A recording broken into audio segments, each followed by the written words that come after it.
You may be seated.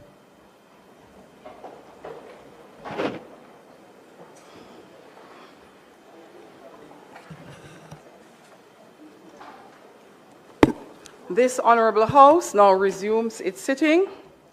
I wish to welcome all members to the sitting of the Honorable House of Representatives for this Thursday, March 12, 2026. Together, we will continue with the budget debate for the financial year 2026-2027, and we will hear from the opposition spokesman on finance, Member of Parliament for St. Andrews South Eastern, as he makes his contribution to the debate. It is always expected that members will maintain the standards of this Honourable House in accordance with the standing orders, as well as established practices and procedure.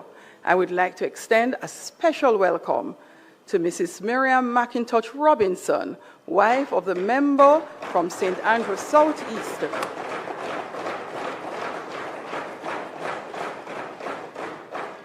She joins her husband in Parliament by being seated in the gallery.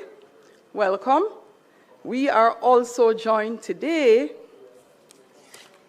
by, just look, I am seeing Senator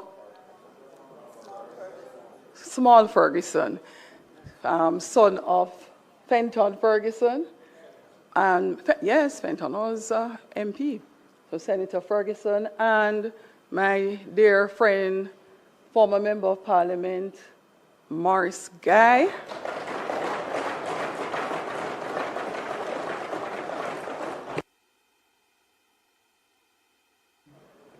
Yes, and former Member of Parliament for St. Andrew Eastern, Andre Hilton. Welcome to the Houses. I hope you enjoy today's proceedings. Members, in addition to all those wonderful persons joining us in the gallery, we are also being broadcasted live on PBCJ, and I welcome all those who are joining us on those various social media platforms, including our traditional media platforms. I hope you enjoy the sitting and the presentation today. Call of the roll.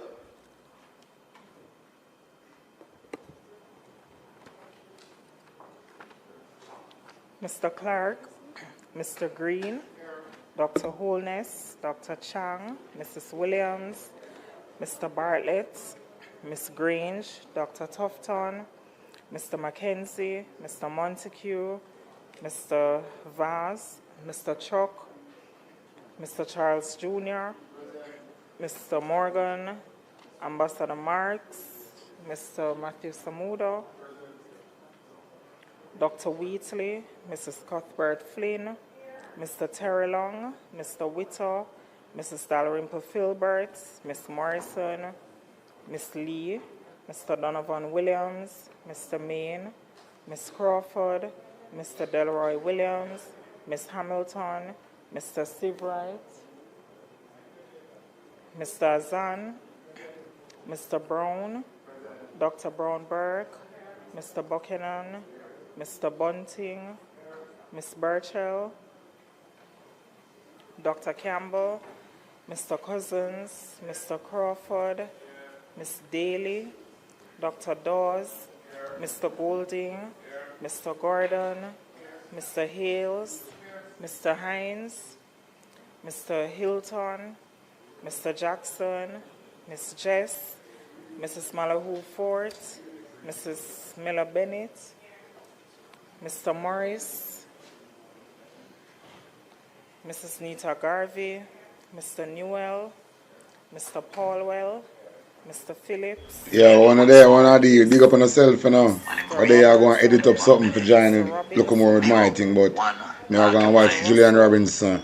So, on a like and share, make a whole vibe look a bit from now. Ms. Shaw, Mr. Smith, Mr. Dwayne Vaz, Mr. Warmington, Mr. Hilton, Mrs. Dalrymple Filbert, and Mr. Montague. Thank you, Madam Speaker. Thank you. House Leader.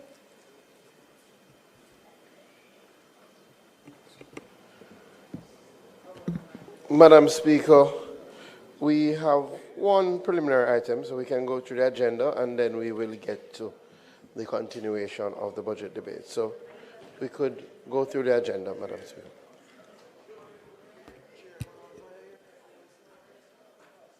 Statement by ministers. Announcements. Clerk. Laid on the table of the House are the following: Annual report of the Government of Jamaica's audit committees for the financial year 2024-2025 and its related ministry paper number 19 of 2026 titled Government of Jamaica Audit Committee's Annual Report for the financial year ending March 31, 2025. And the Integrity Commission's investigation report into concerns that Ms. Delphorine Gordon, an investigator, formerly employed to the Betting, Gaming and Lotteries Commission, failed to file her statutory declaration with the Commission for the year 2023, contrary to the law and its indicative ruling. Thank you, Madam Speaker. Thank you. Announcements. Bills brought from the Senate. Petitions, papers, reports from committees, notices of motions given orally. House Leader. Madam Speaker, I beg to give notice that at the next meeting of the House I will move.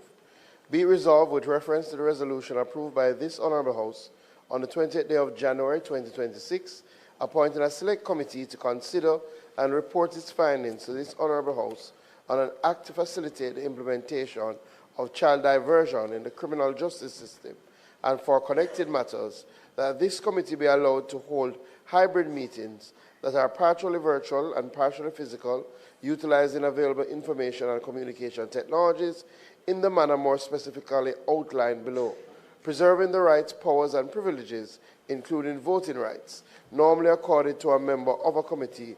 The committee is hereby empowered to 1. Convene and hold meetings in virtual spaces created using information and communication technologies, which shall be considered committee meetings for the purpose of the mandate of the committee. 2. Allow access and participation from remote locations as are enabled by the means of information and virtual technologies by members and other persons authorized by the committee. 3. Include members accessing and participating from remote locations as a part of its quorum. 4. Receive, consider, deliberate on, and respond to feedback and submissions in formats, modes, and media and via platforms, modes, and media enabled by means of information and communication technologies from any person. And 5. Consider any and all information generated, communicated, and received via formats, platforms, modes, or media as enabled by means of information and communication technologies as forming a part of the record of the committee's meetings.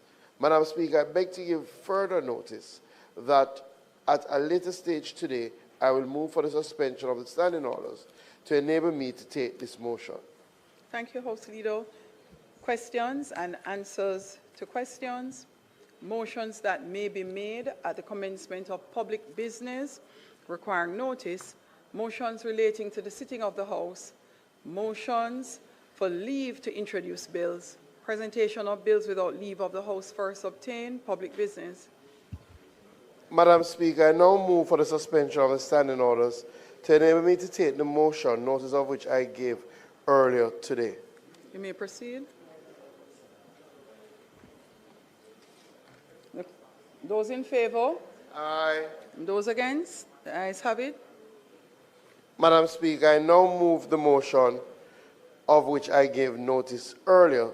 I now move that the motion of which I gave notice earlier be approved. Those in favor? Aye. Those against? The ayes have it. House Leader. Madam Speaker, today we will have the continuation of the budget debate. Let me also join in welcoming Mrs. Robinson to the House and Senator and former member Maurice Guy and member Hilton, and I see now member R. Scott. has joined us as well. Today we will hear from Mr. Julian Robinson, the opposition spokesperson on finance.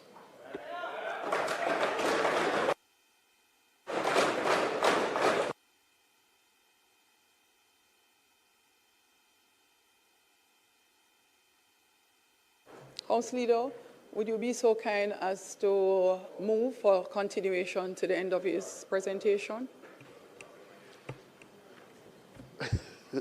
Yes, Madam Speaker. I move that the member be allowed to speak until the end of his presentation without interruption. Those in favor?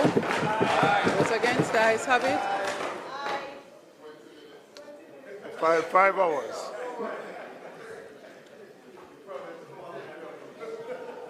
Thank you, and the Madam member Speaker. should be allowed to speak without interruption and disturbance. We'd like to hear. They promised me good behavior today. Okay.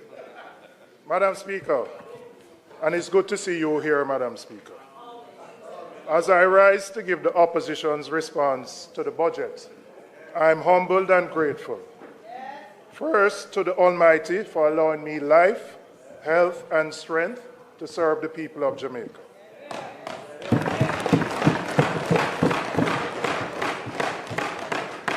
I'd like to thank my family, my father, who instilled in me my motivation for public service, my wife who is here, and my children.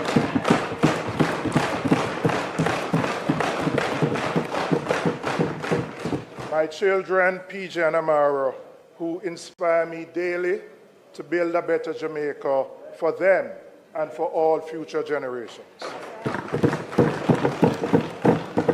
On September 3rd, 2025, the People's National Party, under the leadership of Mark Jefferson Golden, mounted a credible performance in the country's 14th general election.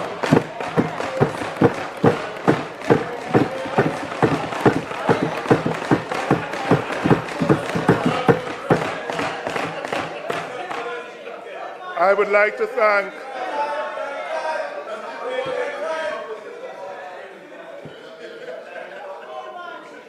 to thank the opposition leader for his continuing confidence in me. And Madam Speaker, while... Okay, dude, don't complicate getting back in shape after 50. Start this Monday with just 7 minutes a day of chair. Do not fear, for I am with you. Do not be dismayed, for I am your God.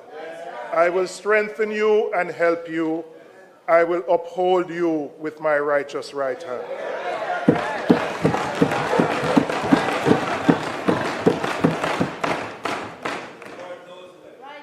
Madam Speaker, we doubled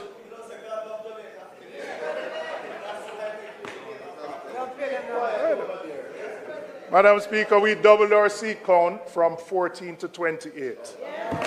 The people's verdict was close, and the mandate to hold this government to account is clear. I take this opportunity to thank the 401,398 Jamaicans who voted for the People's National Party.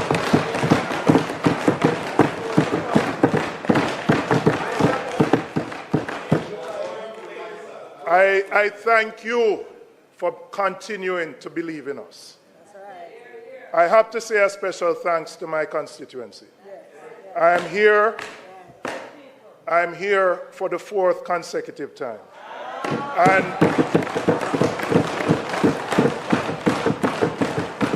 And the last election on September 3rd, I recorded my largest margin and the largest margin in the constituency for over 30-odd years.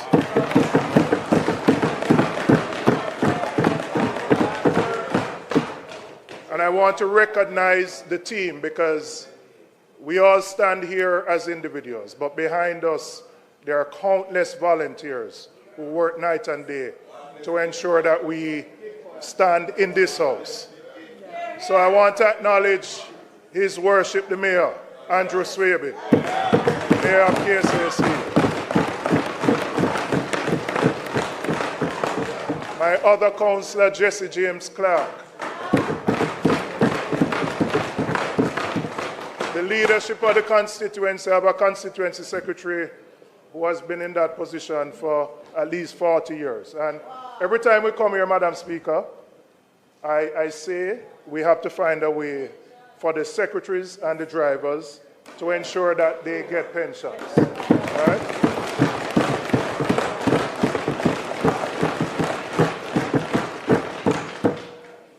They work behind the scenes, and we appreciate in here what they do. I know the public may not understand it, but it is a career to ensure that we are here, and we have to look at the service and the terms and conditions of their service so that when they retire, they can retire in comfort.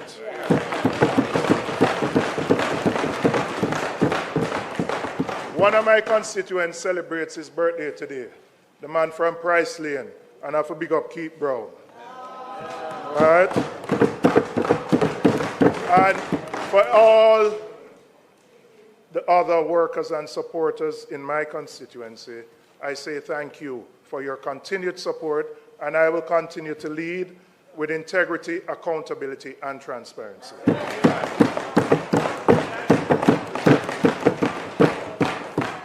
Madam Speaker, late last year, and Maxine is my mentor, and I learned my politics from her. And Church Brother, at every occasion, I acknowledge the role she has played in where I am today. Madam Speaker, our country was hit by the catastrophic Hurricane Melissa, one of the most destructive natural disasters in living memory. The trauma and grief are still with us. I want to offer condolences to the families of our 45 brothers and sisters who were officially recorded as having lost their lives. Yes, we are resilient people, but for many of us, the weight of that trauma, that loss, and that grief still sits heavily on our hearts. In addition to those who lost loved ones, hundreds of thousands of Jamaicans lost their homes, their livelihoods, their livestock, everything they owned. And for them, the crisis is still not over. For many Jamaicans, months after the hurricane, it is still a daily battle to find food. Some don't have the money to rebuild their homes. They can't find a zinc, they can't find a board, they can't find a blocks. Some of them are still sleeping in their cars. Melissa affected the entire country, but she took direct aim at the western parishes and inflicted the most damage there. And it's not just an economic toll. Many become anxious when rain set up to fall right now. We stand in solidarity, Madam Speaker, with all of those who are still recovering from Hurricane Melissa. The alternate side of this disaster was the massive contributions of relief and recovery support from Jamaicans at home and abroad, locally and in the diaspora. In addition, we thank the overseas missions, the international partners whose support made a real difference in the immediate aftermath of the hurricane. There are too many to name right now. But for those who, some sent a barrel, others made donations, people volunteered their time. Jamaica appreciates you and appreciates the contribution you have played in ensuring a recovery.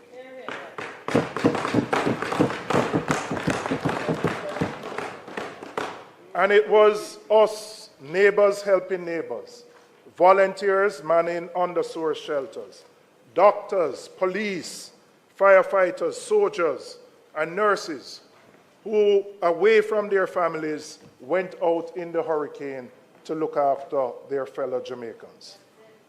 And it was we, the Jamaican people, who, after the hurricane, cleared roads with our hands and with machetes, helped each other to clean up their yards, provided water, tinned food, toilet paper, or whatever little we had to share. Madam Speaker, ultimately, Hurricane Melissa revealed what the true spirit of the collective Jamaican people. The loving, the giving, the selflessness, motivated to help their fellow citizens and to get the job done. This proves again that the Jamaican people have the resilience to go through the biggest of hurricanes, and we now blow away. Not blowing away. We have faced adversity before, and we have always found our footing. The question before us now is whether our institutions rose to the moment and whether the budget really reflects that urgency. Madam Speaker, we are now past the relief stage and into rebuilding. I note the Prime Minister's announcement of the establishment of the National Reconstruction and Resilience Authority, NARA. But NARA is still without a legal foundation. No legislation has been brought to Parliament to formally establish it. And the public still doesn't have a clear picture of how it will operate and when it will become functional.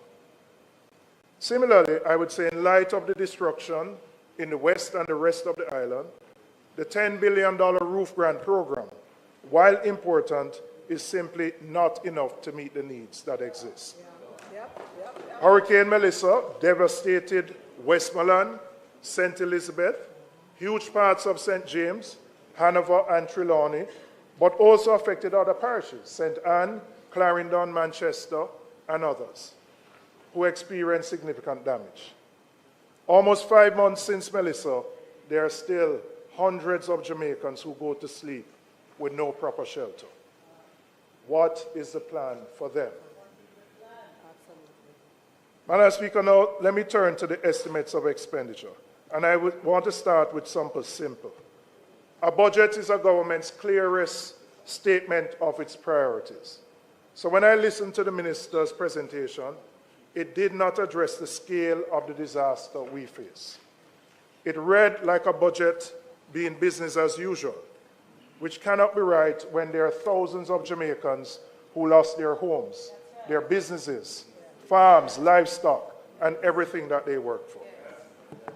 I want to turn to look at the revenue measures announced by the government. And I particularly, before I get into the economics, I want to start with the people, because that is where the conversation belongs. There is Miss Margaret in Sablamar, who lost her entire shop in Melissa. She has been borrowing to restock, but she's not back to where she started. There is James in Montego Bay who runs a small transport business. His vehicle was damaged. He's still paying to fix it, but he's not yet back on his feet. Madam Speaker, there are hundreds more who were affected by the hurricane who are not back to where they were before. They will now pay more on their grocery bills when they go to the supermarket, because the government has chosen to impose a new tax package of $18 billion. Madam Speaker, increasing the burden on ordinary Jamaicans, average Jamaicans, through higher taxes is not the right call at this time.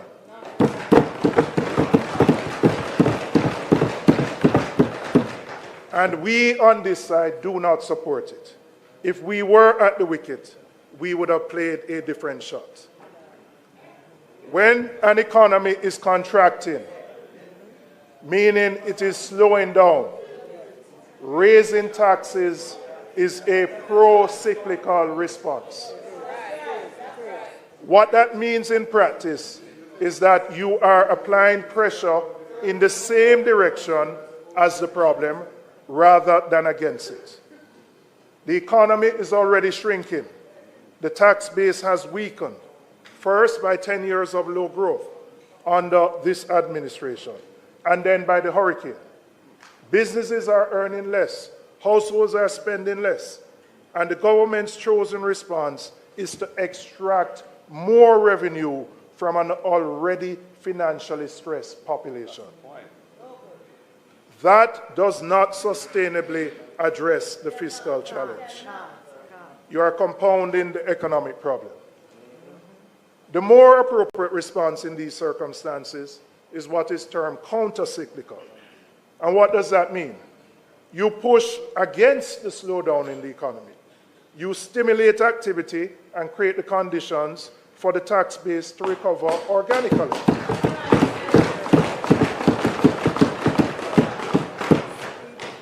A growing economy generates more revenue over time than any package of new taxes that are imposed on the people, who are already struggling to stay afloat after the hurricane. And beyond the timing, Madam Speaker, there's a real question of who carries the burden of these tax packages. The measures which were announced by the minister all fall disproportionately on those with lower incomes, including the elderly, the very people who are still struggling to recover from Melissa.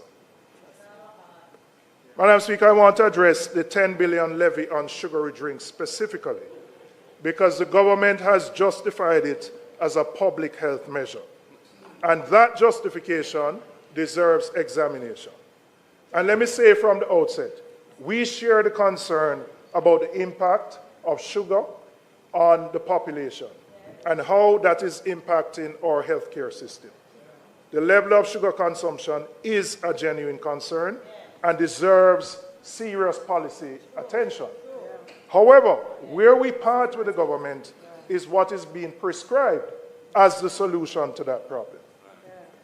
If the primary concern is about reducing sugar outcomes, the government has more effective tools that can be used to do so. The government can mandate local manufacturers and importers to reformulate their products so that sugar content is reduced in those products and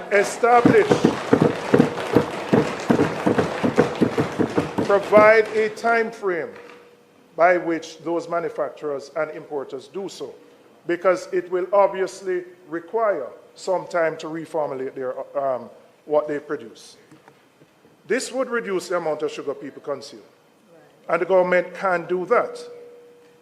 Now, I want to look at the assumptions behind this tax. The government is imposing the taxes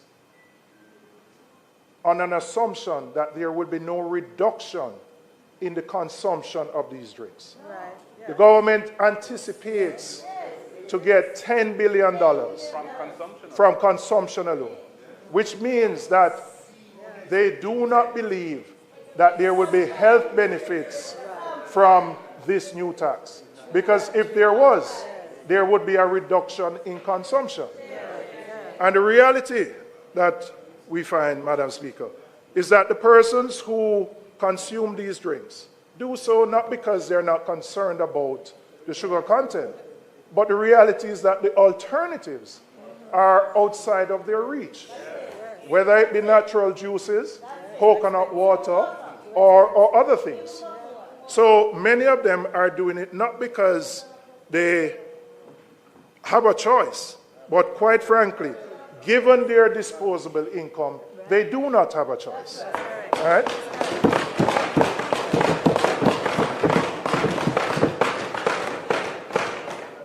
And without providing options which are healthy at a reasonable cost, all this tax will do is add a financial burden to those persons, many of whom are at the lowest end of the economic ladder. So, Madam Speaker, we do not believe this measure, apart from raising revenues, will have any desired impact on reducing consumption and increasing the health outcomes. The government also has other options. The government is one of the largest providers through the school feeding program to children. The government needs to ensure that what it provides meets the adequate and proper nutritional content for students. Many of the, whether it's the cherry malt or the bulla or what is provided, is not consistent with reducing sugar. So if we want to meet the health outcomes, let us start as government with how we formulate the products that are sent to our schools. and we would have the desired outcome of reducing sugar in the level of sugar that is consumed. I want to turn to the environmental levy. The name of the tax suggests that the cash flows from it will be directed towards environmental production, towards protecting our coastlines, our watersheds, our forests, the very natural infrastructure that Melissa reminded us we cannot afford to neglect. But the money goes straight into the consolidated fund. None of it is ring-fenced for specific environmental purposes. So we have a levy collecting money in the name of the environment, but it is not dedicated to the protection of the environment. It's simply another revenue source. And as with the sugary drinks tax, Tai Chi walking is more than just a workout. It's a fresh start for menopausal women. We start this Monday. Ladies over 180 pounds, if you want to become unrecognizable by summer, we're launching a beginner-friendly Tai Chi walking program for women. With just 7 minutes a day, you'll safely firm your body, calm your mind, and start burning stubborn belly fat. In 1 week, because the cost of the costs are going to drive up prices in the economy, and the burden is going to be felt by those who can least afford it. In examining the package that was tabled by the government, what I only can come to a conclusion on is that they recognized there was a revenue gap and they had to find the easiest way to fill it. The measures are not calibrated to protect the most vulnerable. They are not designed around the specific circumstances of a post-hurricane economy. They are simply revenue measures which impact the poor the most. I want to turn to the digital services tax because the minister's presentation on Tuesday left us with more questions than answers. When this measure was first announced, the reasonable assumption shared by many persons was that the tax would apply to subscriptions, for example, Netflix, Spotify, those streaming and digital services. That was the natural reading of a digital services tax and what obtains in many other jurisdictions that have implemented it. But from what the minister said on Tuesday, it appears that the intention is different. It seems that the tax will apply to goods purchased online from platforms like Amazon, Temu, and Shein. Now, Madam Speaker, if that is indeed what is being proposed, then a serious question arises. Because that government 2 years ago made a very deliberate policy decision to raise the threshold on online purchases, increasing the custom duty exemption from 50 to 100 US and from $500 to $1,000 for persons traveling into the country. That was a conscious choice to reduce the cost burden to Jamaicans, and it was met with huge applause. Now, the digital services tax seems to be working against that relief. This inconsistency needs to be explained. You cannot, on the one hand, increase the threshold to give consumers a break, and then on the other hand, you take back what you have just extended. And so the minister said in her presentation that local retailers are feeling the pressure from online shopping. So the obvious question is, if that was the case, why then did the government 2 years ago increase the threshold to provide the relief, to now take it back from the very persons who you have provided the relief?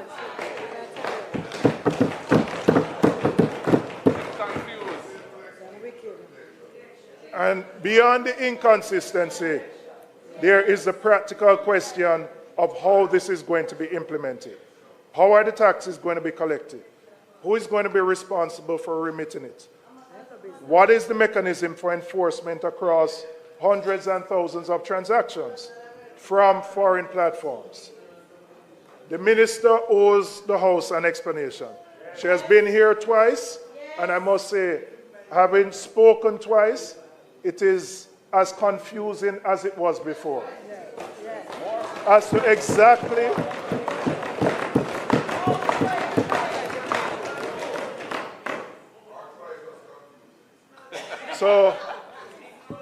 I expect the minister, when she comes in her closing, to give a clear and complete explanation of how the measure will actually work and how it will be implemented.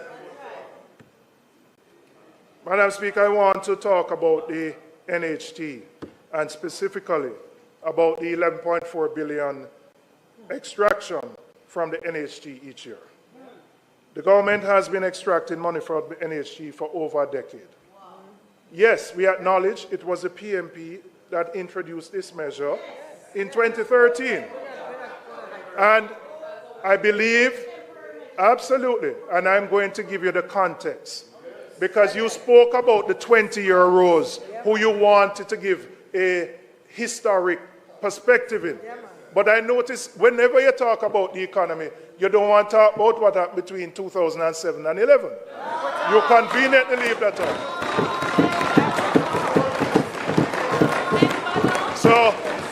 So when you were talking, you have added 15 minutes to my presentation because I am going to give the perspective and I'm going to give the context.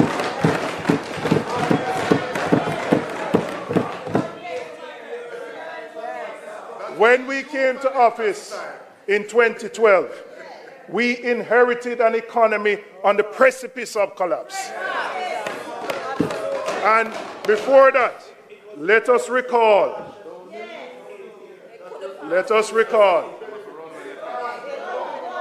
Yeah, man.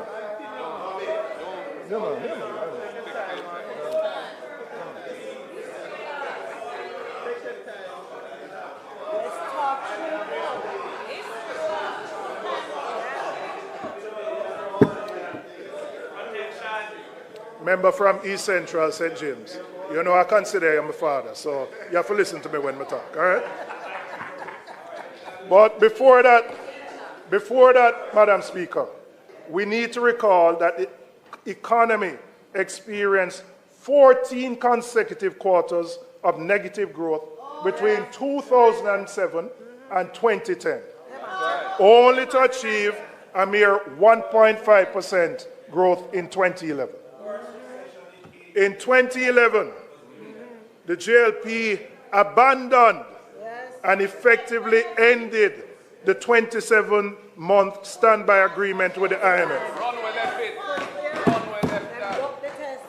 And when I say abandoned, you know, like how Tessa keep a school, and you're supposed to show up. Them run go in the yard and hide and never take the test.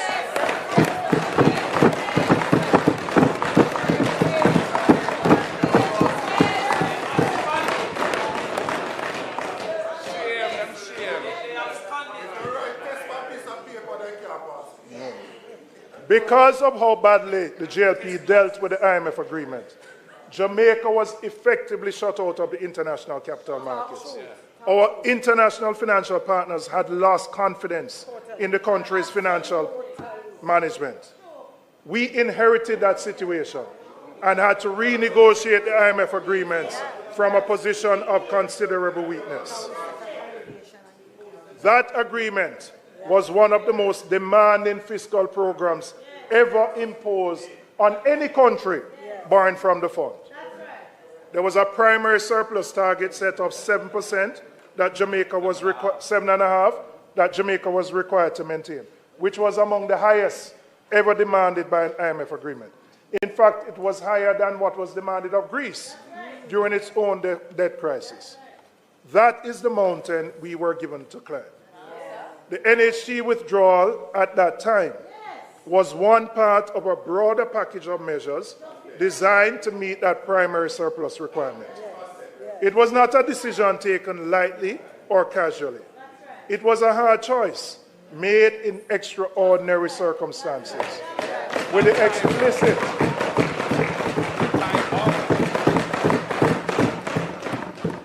explicit understanding that it was temporary. No. The same reason that drove the NHT withdrawal in 2013 is the same reason that drove the broader package of revenue measures that had to be implemented at the time, including new taxes.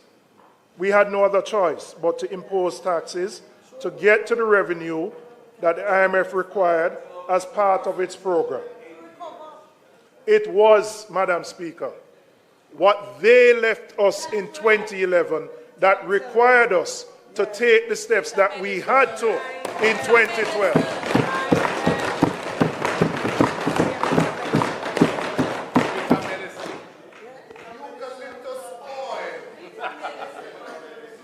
The hard choices, and I want to look at this chart, because the minister used it on Tuesday and said she wanted to explain to the 20-year rows, right? And so, yes, it is your chart, and I want to use it to explain to the 20-year rows why those taxes had to be imposed from 2012 to 2016, 2015. But I also, there's been this, I don't know if I can say lie, about no new tax for 10 years.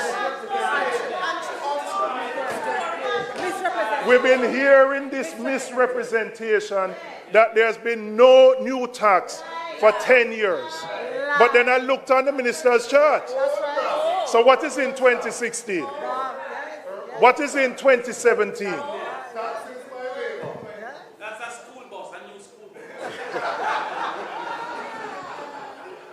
So, Damien, when you go back to Ty Dixon, I want you to ask your constituent, what can go so?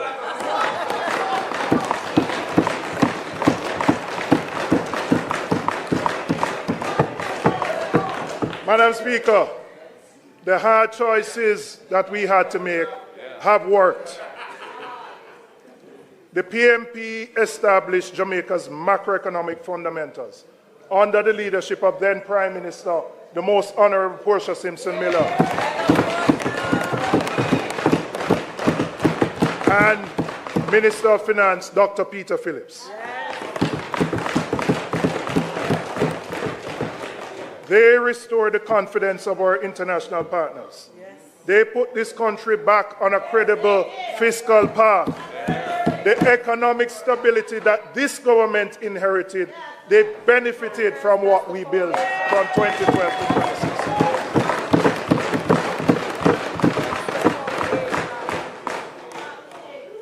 No, Madam Speaker, if we're going to have a history lesson, we must just do it honestly. We can't pretend that everything on this side has been great. But give the context. Don't come here and give a half story. Leave out your term from 27 to 2011. Like nothing never happened. That we just get up in 2012 and inherited some better roses. Give the proper context so that the same 20-year-olds we are talking to will know. Tell the people the truth.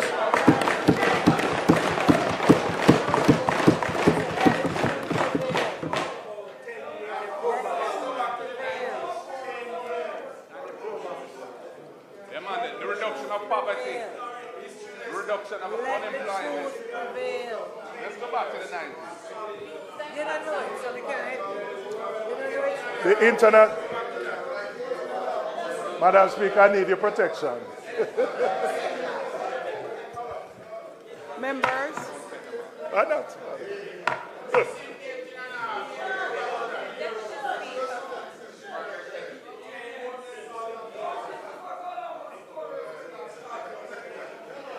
Madam Speaker,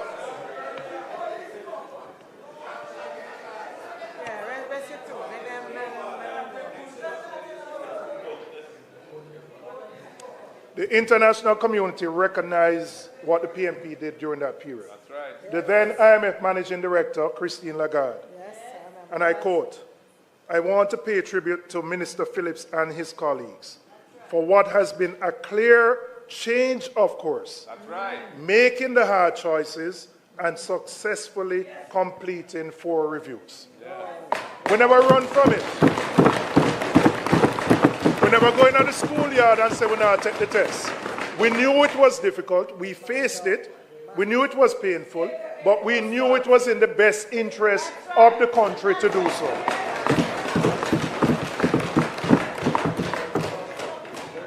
So I now want to come back to the NHT withdrawal. And I want to remind the House of how the then JLP opposition responded. They didn't simply disagree with the measure, Madam Speaker. They campaigned against it loudly and relentlessly, framing it as an attack on the working class, framing it as an assault on the poor, framing it as a betrayal of the Jamaican people. The person who was the most vocal was the Prime Minister himself. Right? So I want to read what the Prime Minister said in 2015. Right? And this is not artificially, intelligently created. This is the real thing.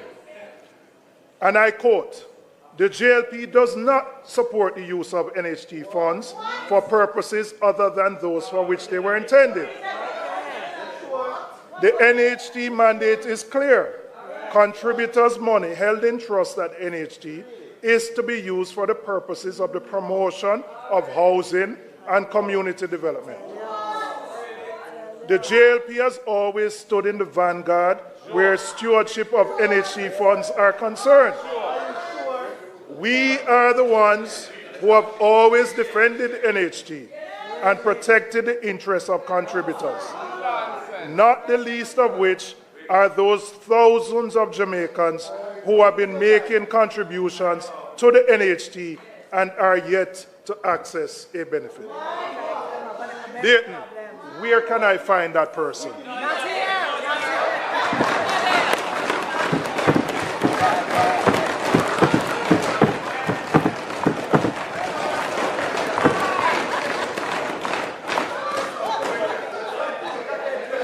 Madam Speaker,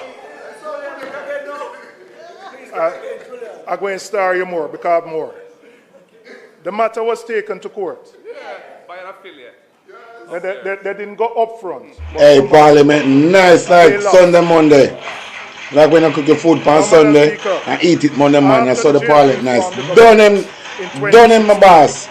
You would have expected that NHT withdrawals would have ended based on how strident their position was. The so-called betrayal of the Jamaican people that they had fought against. But every year since, without interruption, 10 years of collecting the money, they once vehemently opposed.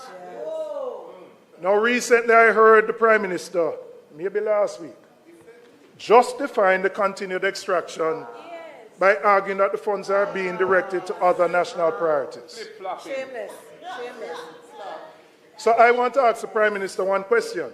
When the PMP had to do it between 2013 and 2016, were we not also directing those funds to national priorities? Were we not also using that money to meet the primary surplus that kept Jamaica out of default? Were we not using it to restore the confidence of the very international partners whose support the government relies on today? What exactly was different? What principle was being violated? You have found your voice. You have found your voice now. I'm glad you found your voice now. I'm glad you found your voice now. Because I don't know which Andrew Holness are talking to, whether it's the one now or the one in 2015.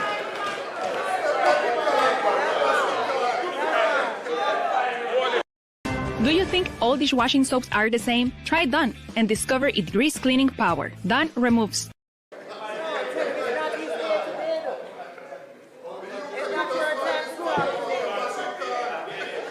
So what was different? What was different now than it was in 2013? The only thing that was different was you were on this side and we were on that side.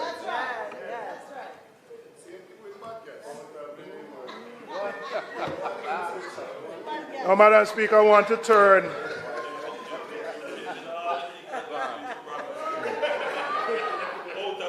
No, listen, allow him to talk. Allow him to talk. Nobody interrupt you. All of them couldn't hear you, will listen.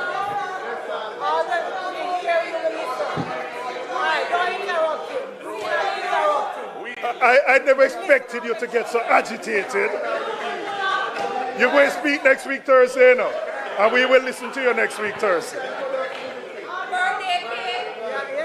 And I don't intend to enumerate all the things over the last 10 years. You want me to? Okay, all right. Madam Speaker, I want to address something about the framing of this budget and how the revenue measures have been presented to the public. Yes, the country has suffered a major catastrophe through Hurricane Melissa, which has damaged the country and impacted the government revenues. But we need to look beyond that and go back to the last 2 years to see how the government has been balancing the budget. In the two previous consecutive years, the government securitized future revenues from the Norman Manley International Airport and the Donald Sangster Airport, raising over 70 billion in 23-24 and 60 billion in 24-25.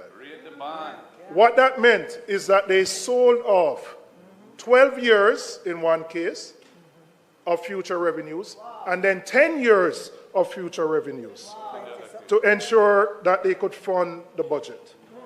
And the analogy that I would use is like you go to your boss and you're under some pressure. And you say, boss, give me a salary advance for the next 12 months. And you use the money for deal with the rent and all the other things. So when next month comes, you can't get another advance. So you have to go find something else. So this is next month. So having sold off the revenues of both airports, Nothing more to sell. there is nothing more to sell So them must tax you instead. to meet the recurrent expenditures. Tax you instead. So, Madam Speaker, those securitizations provided upfront cash that supported the budget of the day. So what this tells you is that long before Melissa, there was always a challenge for tax revenues organically to meet the expenses of the government. And so the government relied on these one-off transactions to balance the budget, something which was raised by the Fiscal Commissioner and has been raised as a risk going forward. And we have raised it as well, and we did for the last 2 years. So the gap between what the government was collected and needed and what it was spending was widening. Those pressures existed before Melissa came. Poor management. Before Melissa came. And so it is important. Poor management. It is important that there is a context explained of the challenges that this government has faced, particularly around growth and tax revenues. Now, they have been aggravated by the hurricane and made worse, but they existed long before. And we are not minimizing the impact that the hurricane has had on the country and the economy. But the Jamaican people need a context and an honest explanation as to the fiscal challenges that existed and that they existed long before Melissa hit our shores. Now, Madam Speaker, I want to turn to what we would do differently. The government has looked at the revenue gap and has reached for the imposition of new taxes to fund the budget. And the continued drawdown of the NHT, 11.4 billion. We have looked at a similar gap, and we have determined an alternative way to fund the budget while balancing the lives of the Jamaican people.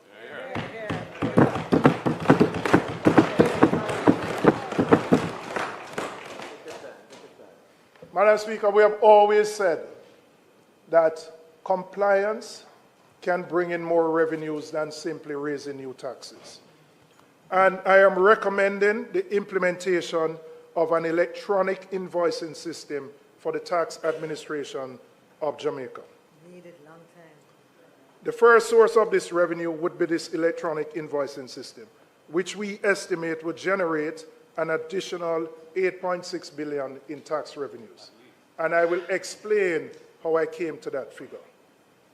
Currently, and what this electronic invoicing does. So currently, when businesses make sales, they are required to upload their transaction records for verification by TAJ. The problem with the model is that the obligation to upload sits with the business, and there can be slippage. Not necessarily because businesses are deliberately evading the obligations, although that happens, but because it is a system where the seller is responsible for submitting the records. Transactions can go unrecorded, uploads can be incomplete, and there can be a gap between what was earned and what was reported. The electronic invoicing system changes that dynamic fundamentally. Rather than waiting for businesses to upload their records after the fact, the transaction data is captured and transmitted immediately to TAJ automatically at the point of sale. The government is no longer relying on voluntary compliance. The information flows directly and is matched automatically against what has been declared and remitted. The scope for undercollection shrinks considerably because the data is already there, verified and auditable, without the business having to do anything beyond completing the sale. We have looked at case studies in other parts of the world, in particular, the impact that electronic invoicing has had in Central and Latin America. In Mexico, where this has been implemented, declared revenues increased by 14% in the 3 years after the electronic invoicing system became mandatory. In Uruguay, VAT, which is the equivalent of our GCT, and corporate income tax collections rose by an estimated 3.7% when the system became compulsory. In Peru, taxable sales reported to the tax authority increased by 7% in the first year alone. Chile, which pioneered this model in Latin America, saw over 8 million electronic tax documents being processed monthly at the point of maturity, covering more than a quarter of all tax documents issued in the country. The pattern is consistent wherever this has been implemented. Better data means better compliance. And better compliance means more revenues from the same tax rates without asking anyone to pay more than what they owe. That's right. The experience in Chile and other countries that have followed a similar model demonstrates that the revenue gains from better compliance are achievable and that we in Jamaica have every reason to pursue this path. In the 26-27 fiscal year, the government is projecting GCT receipts of $318 billion and SCT, special consumption tax receipts, of $112 billion, a combined total of $430 billion in these indirect tax inflows. We are conservatively estimating that 2% of that total, and I'm saying conservative because I'm looking at the fiscal year 26-27, and accepting that you may have some growing pains with the implementation of this system. Although the case studies across the region point to much higher impact when it is implemented. So we're being conservative, that a 2% of the 430 would yield 8.6 billion. And that is money. This is not new taxes.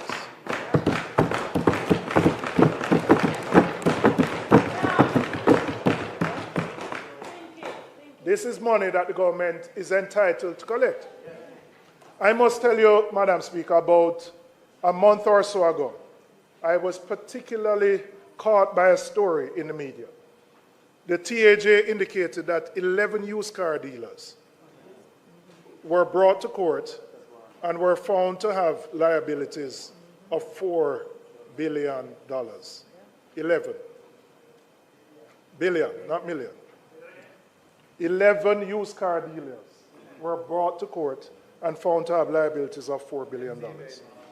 It indicates, Madam Speaker, that compliance with greater enforcement can fill the gap that we are looking to do so with new taxes. And we need to provide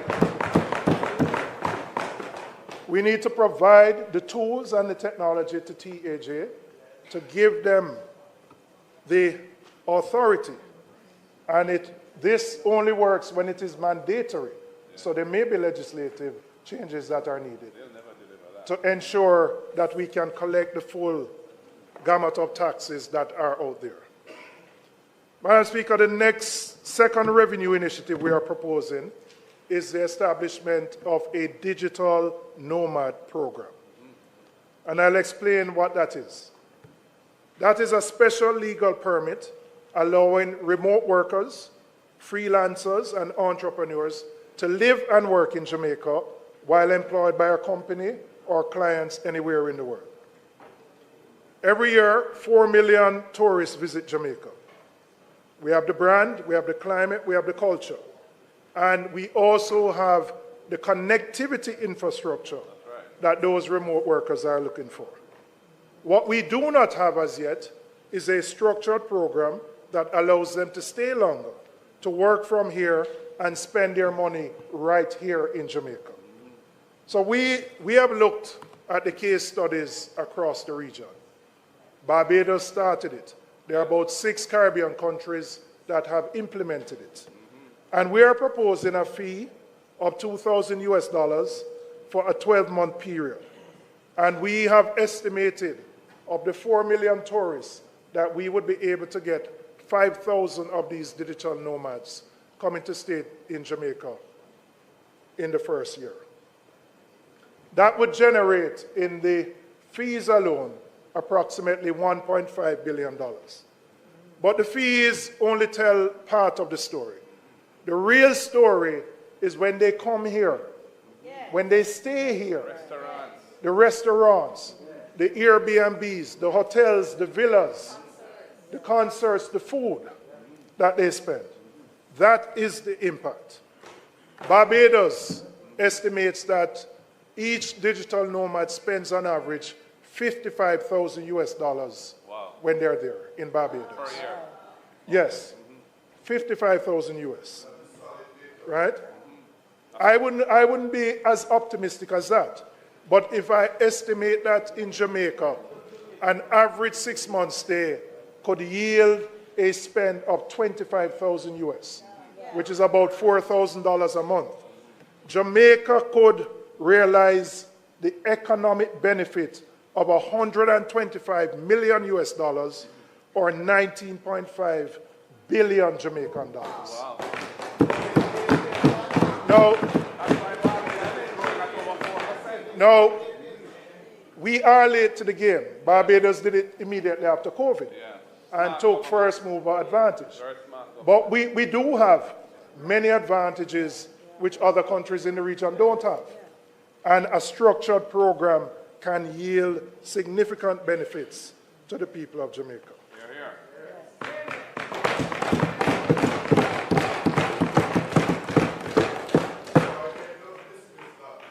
In Barbados, in the first 10 months alone, the program attracted 2,500 applicants. It contributed over $100 million US dollars in broader economic activity in that country. We have a lot more that we can offer. We just need to put in place the framework and promote Jamaica as a location for digital nomads. Madam Speaker, I want to look at where some of the other areas that we intend to get some revenues from. And there are some targeted transfers from some specific public bodies that we would look at. Public bodies that have demonstrated surplus capacity that will not have any negative direct impact on their operations. The government is projecting for this coming year to withdraw $9 billion from the Bank of Jamaica. We would take an additional $1 billion to bring the total to 10. Now, I want to make a distinction. This is not the NIR. These are surpluses that are generated from the profits of the BOJ. We also looked at other public bodies who have surpluses, and I looked at the FCJ, with a net surplus of 3.14 billion and profits of 5.15. And we would do a transfer of $1 billion from there. So, Madam Speaker, some of these institutions have demonstrated with their performance these surpluses, which, if put to the central government, would not affect their core operations. Madam Speaker, I'm coming back to the NHT withdrawal. We have said so before, and we are committed to ending the annual extraction of $11.4 billion from the NHT.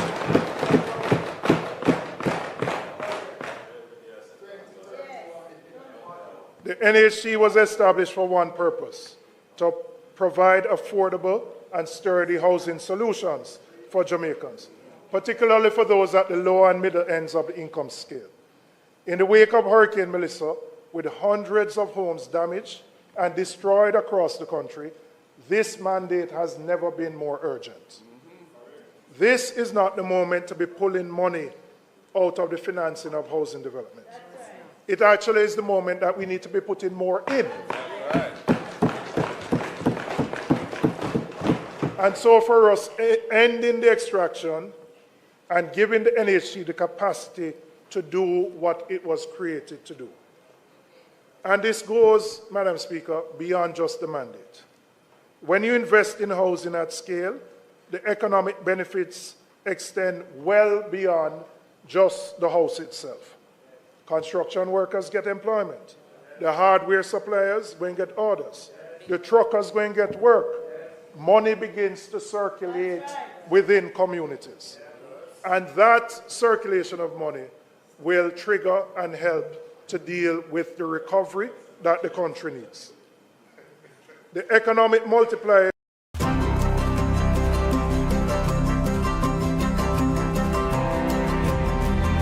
post-disaster economy, it is one of the most effective, stimulative investments a government can make. So that $11.4 billion deployed through the NHT into housing construction does far more for this economy than when it is diverted into the general consolidated fund.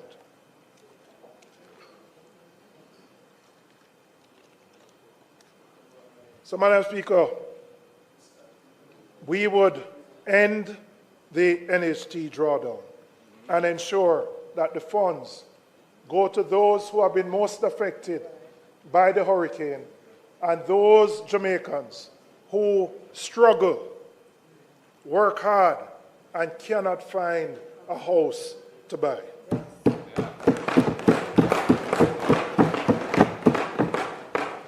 We have also looked at the expenditure side of the budget, and we have identified one specific deferral that would save $2 billion.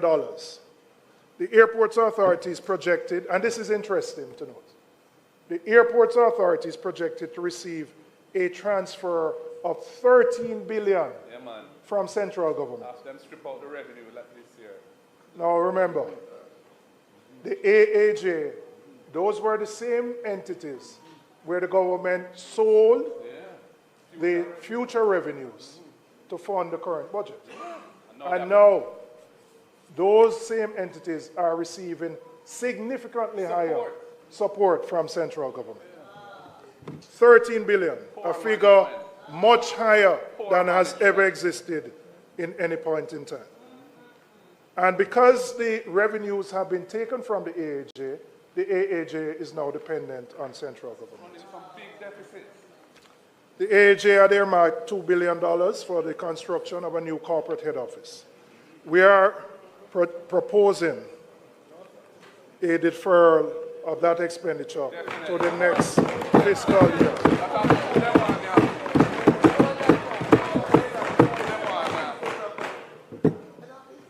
So, I want to now explain the impact of what our alternatives would be on our fiscal targets. So when you add it up, Madam Speaker, our alternatives create a revenue gap of approximately 17, and I'll go through this chart with you. We are removing the 18 billion in taxes. We are projecting income of 8.6, 1.2 from just the fees from the digital nomad program. We'll still be left with a deficit of just over 8 billion. We will seize the NHT withdrawals and the 2 transfers, which account for 2 billion. So we end up with a negative of 17 billion. I indicated a reduction in the transfer to the airport authority, which takes 2 billion away. So we would still have a net deficit of $15 billion. $15 billion. The additional borrowing, which we would fund from the issuance of treasury bills. And the interest expense for the fiscal year would increase by $0.94 billion. Right? The additional borrowing would raise our projected debt to GDP ratio to approximately 66.14%, up from the projected 65.7%, a difference of 0.44 of 1%. Immaterial. So, Madam Speaker, yes, there are hard choices, but in a hurricane where people are struggling and you have a choice, do you impose 18 billion taxes on people who are struggling, or you find a way to fund it, which does not impact your debt dynamics significantly?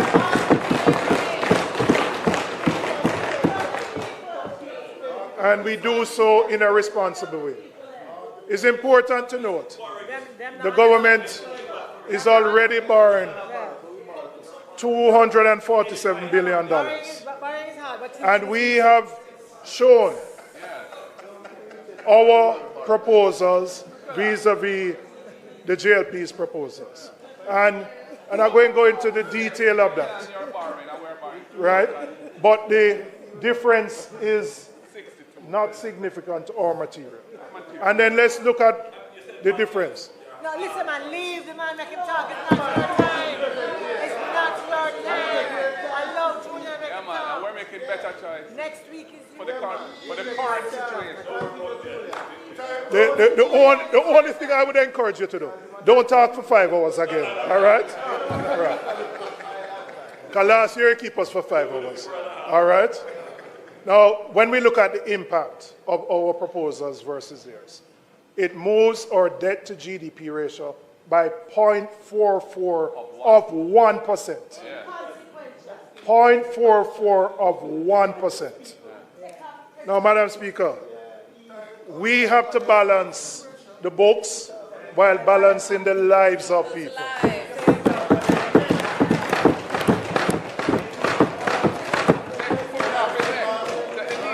For the people in Darliston and Betheltown, they need a break on White House. For your people in Russia, they can't take no more taxes right now. Right? We have to ease the pressure for them. Madam Speaker,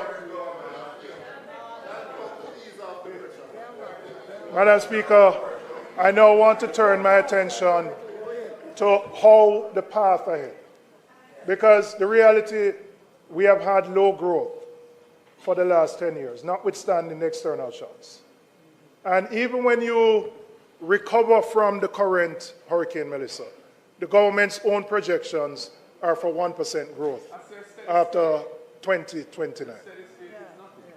You know 1% growth cannot generate the tax revenues that we need to provide the services that the country needs.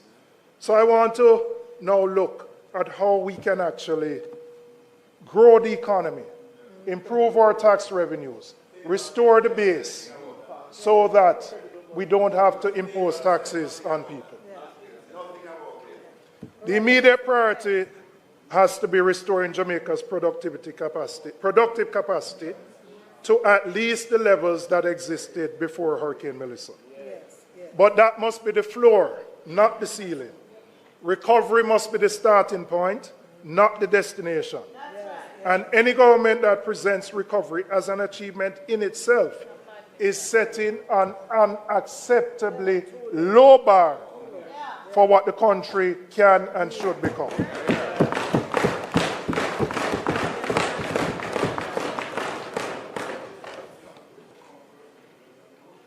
As I said, when you look at the government's own fiscal policy paper, after the recovery period of around growth, up to 2029, the economy settles back down to 1%. The numbers are right there. So, Madam Speaker, what will we do differently to ensure that we can achieve growth? And I first want to start with the issue of energy. Because Jamaica, and I don't know whether we'll find oil or not, but there are some things within which we have control over. When we were last at the Wicked Philip, we had set a target of generating 50% of our energy from renewable sources. It was then, by 2030. We're nowhere near that. We're nowhere near that, not because of Melissa, not because of COVID, but quite frankly, just bad management on their part. When we issued in 2013 the request for a proposal, that led to a build-out in 2016. It took that government 8 years to issue the next request for a proposal. 8 years. Persons were selected in 2024. It will take them 3 years or so, or more, because they have to look for the financing, they have to negotiate their private power purchase agreements, and they have to build out their infrastructure. So we're not going to see the impact of more renewables on the grid till probably 27 or 28. Now, we are faced with the prospect of oil prices of over $100 and going up. And while we can't control what takes place in the Middle East, we have control over what we can do here.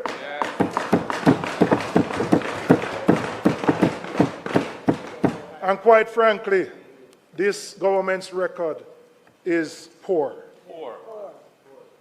Energy costs in Jamaica are among the highest in the region and the world, averaging about US 40 cents per kilowatt hour. When we were last there, it was around 23 cents per kilowatt hour. What we would do, we would ensure that large customers, those in the special economic zones, can contract power directly from generators. Now, why is this important? We cannot attract manufacturers, assembly-type operations with the high energy costs that we have. And so our prospects of economic growth will not materialize unless we can bring the cost of energy down. And it can be done quicker in those SEZs without changing any license. We would be separating dispatch, transmission, and distribution into a properly regulated structure with distinct licenses. We would disaggregate the electricity bills so that consumers can see what they're paying for, broken down into generation, transmission, distribution, system losses, and supply charges, because we believe transparency is important towards accountability. On renewables, we would scale up net billing, which you started, power wheeling. Yes, started by the member from East Kingston and Port Royal.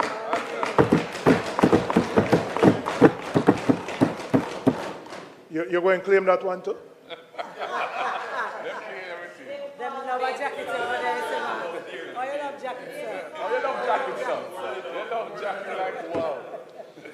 So we would scale up net billing and power wheeling for distributed generation, expand solar technology for residential use, and introduce more flexible service and payment options so that the transition to cleaner, cheaper energy is accessible to ordinary Jamaicans and not just those who can afford the upfront costs.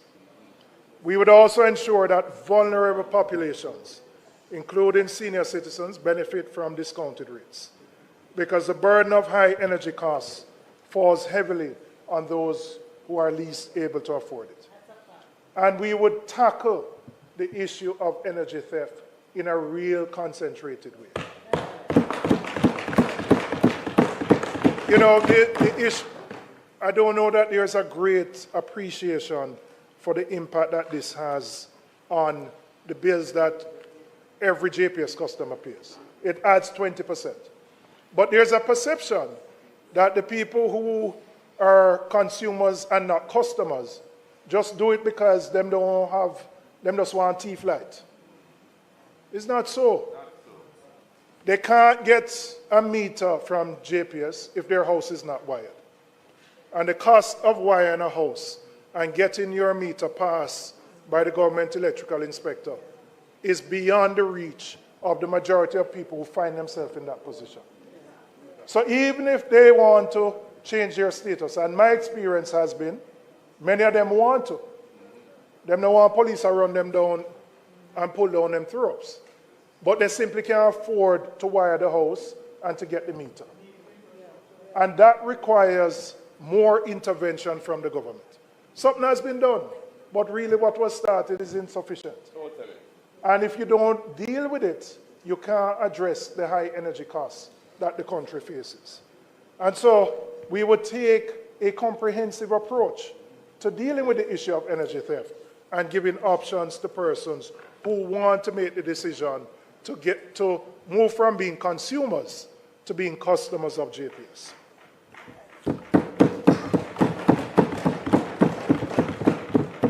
Madam Speaker, we cannot build a productive, high-growth economy on a workforce that has been underprepared. And the emphasis must be on the foundations, literacy and numeracy at the primary and basic school levels. Because if we fail there, the investment that is required further up the education ladder is significant to compensate for students who leave primary school and can't read and write. One of the biggest complaints that members of the private sector have said is that their greatest impediment right now to growth is that they can't find people to work. They can't find people to work. Of course I'm saying it. Yeah. But I don't come to the same conclusion you may have. All right. But every one of us in here as MPs can identify many persons in our constituency who are looking for work. So that mismatch between the needs of employers who say they need people, and then on the other hand, constituents who are within 18 to 65 looking for work continues to widen. But we have to close the gap. We have to close that gap. Because importation cannot be the answer to that solution. And so the investments that need to be made at the basic and primary level have to be stepped up so that every child who leaves a primary school can read and write, can do little maths, the 3 R's. Because if that foundation is created, we will have enhanced productivity and greater revenue growth and economic prosperity. But we also need to ensure that children who have special needs are included and resources provided so that they can function in the education system. There are too many, particularly boys, where the teacher them say, why the boy give so much trouble? He can't sit down at the class and listen. But they may be undiagnosed, right? They may be undiagnosed because the parents can't afford to get a private diagnosis, which costs $50,000 and up. If they register at MICA, which provides the service, is a 2-year waiting list. And so too many of our children who are not performing at the level that they need to are children who are undiagnosed. We need to ensure that we get to the root of that.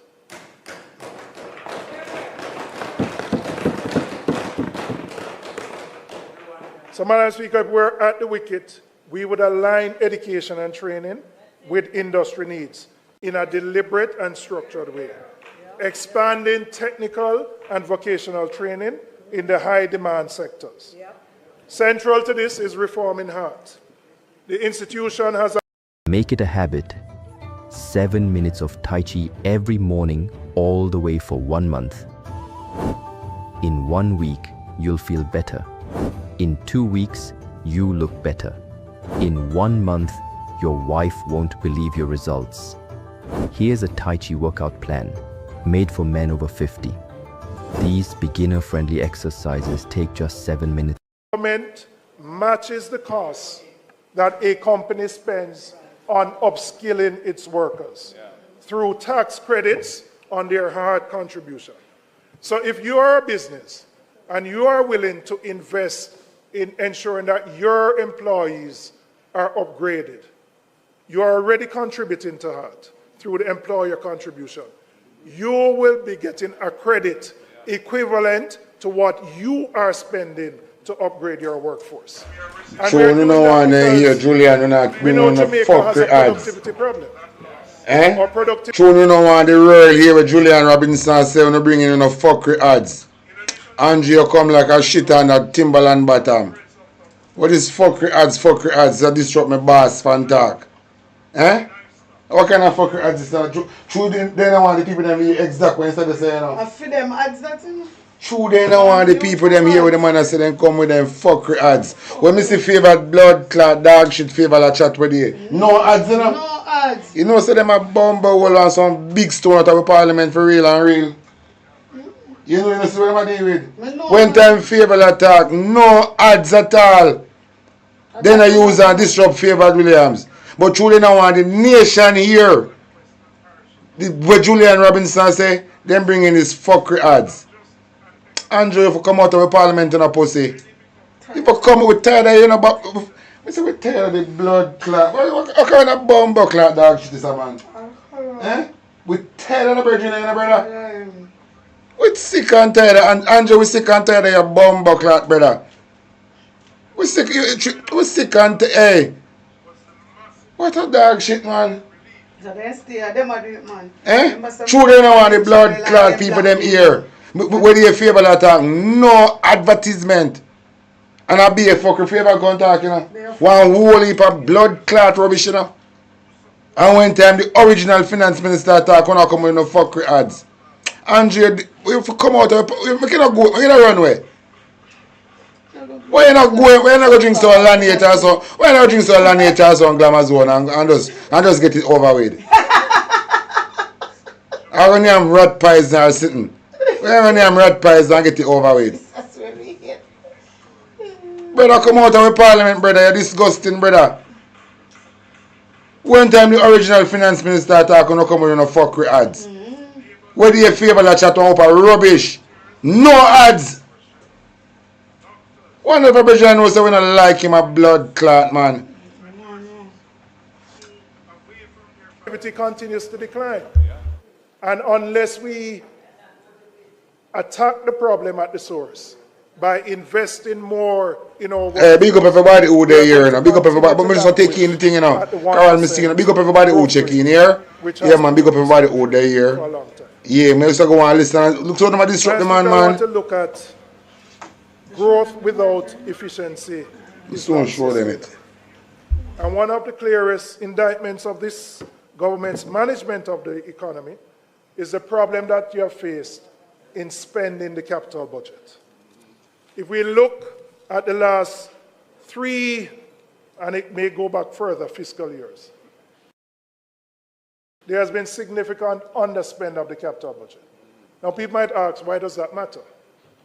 Well, the greatest correlation between economic growth is how you spend your capital budget. So if you want to move beyond the 1%, you have to spend the capital budget.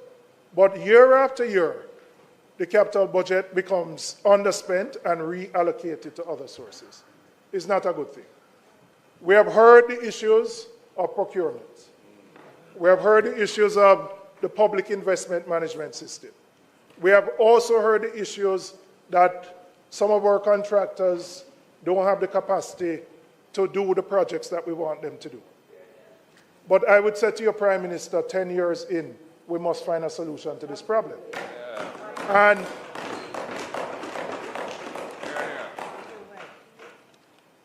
I want to say specifically to you, you have the right to organize the government the way you want as Prime Minister.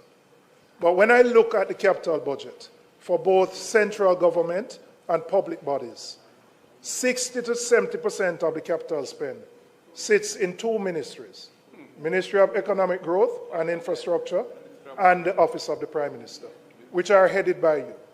Now, you might say you want to facilitate that on your own, but then it must become a bottleneck. When all of those big agencies, from NHT, Port Authority, UDC, factories, as public bodies, and then central government, I am urging you to rethink this, to look back at this structure. Because what you may have envisioned as making things flow quickly, it has not happened.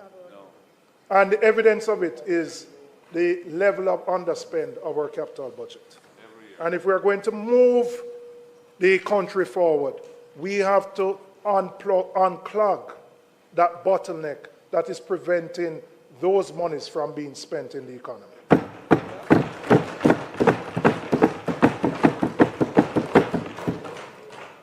The banking sector is another area where the efficiency of the broader economy can be improved, and is directly connected to whether the private sector can actually drive the growth that we need.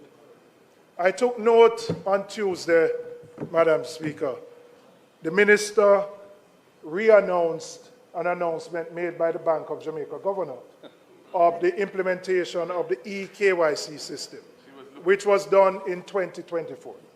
I have no issue with that system. It is actually a good thing and will actually improve competition within the banking sector. But June 24 was when the announcement was made.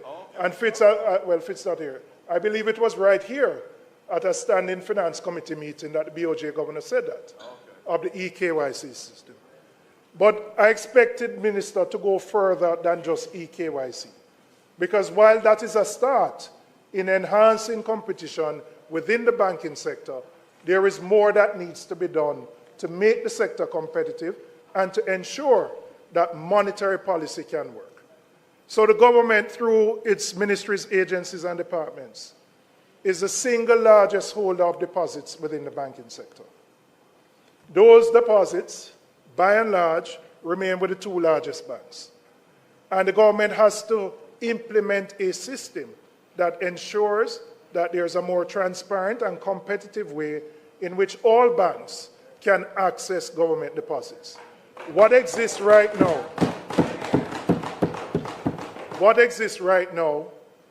reinforces the status quo. Now, I see the cannabis man nodding his head. Not that I know that you smoke it, but that you're an advocate for it. Right? But why is this important? We hear the BOJ governor complain every day. I reduce interest rates and the bank don't do nothing. The banks don't move. I take steps to bring down requirements, nothing happens. People in the public who have mortgages, car loans, see BOJ bring down them interest rates, no movement. And there will be no movement unless we can enhance competition within the banking sector. But the government can do some things. Putting in place a more effective system to deal with government deposits and the long-standing issue of addressing the asset tax. A commitment that was made on that side many years ago to remove it still exists. And so, if we want to unlock growth, if we want companies to be able to access funding at a reasonable rate, if we want businesses to expand, they must be able to access capital at reasonable rates. And so, while fiscal policy can work, the monetary policy is not, because the monetary transmission mechanism is clogged. And it is clogged because of the high concentration in the way the banking sector currently operates.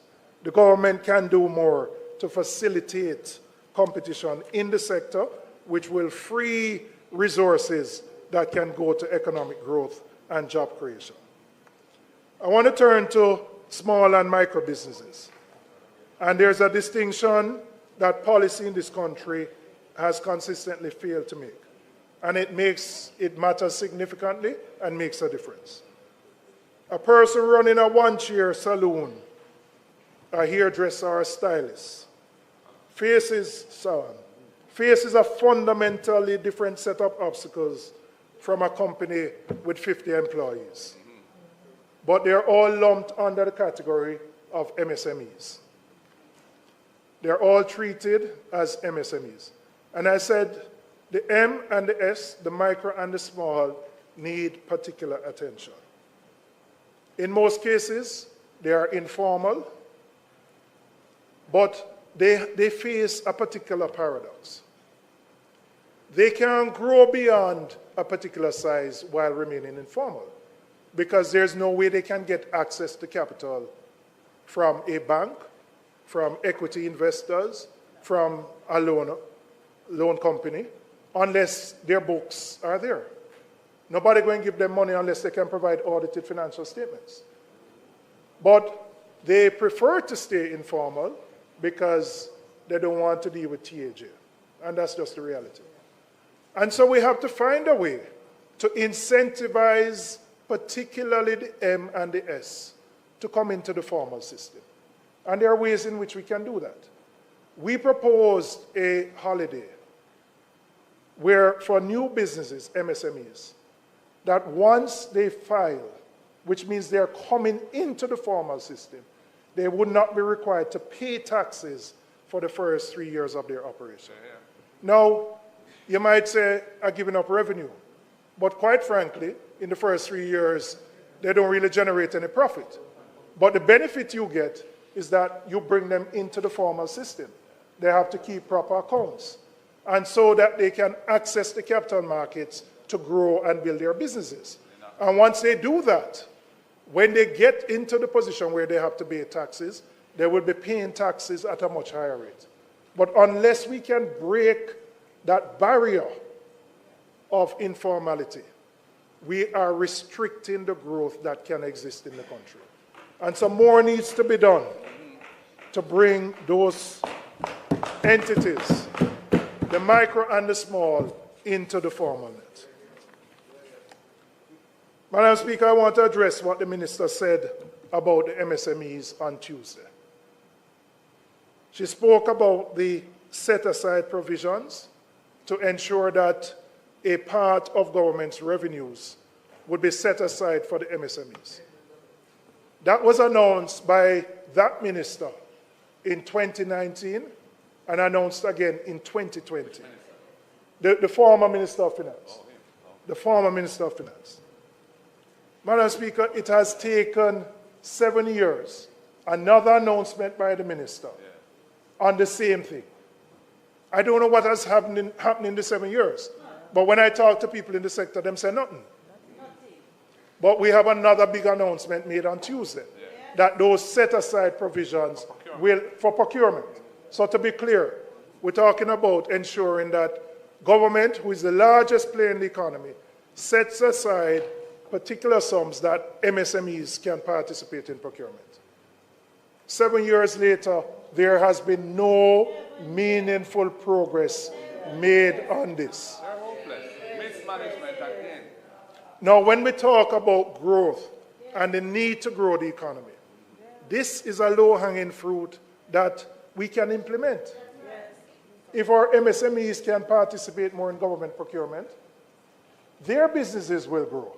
They will employ more people. They'll pay more GCT, more income tax. That's how you grow the economy. So there are things that are within the control of the government that the government can do to ensure that we facilitate growth.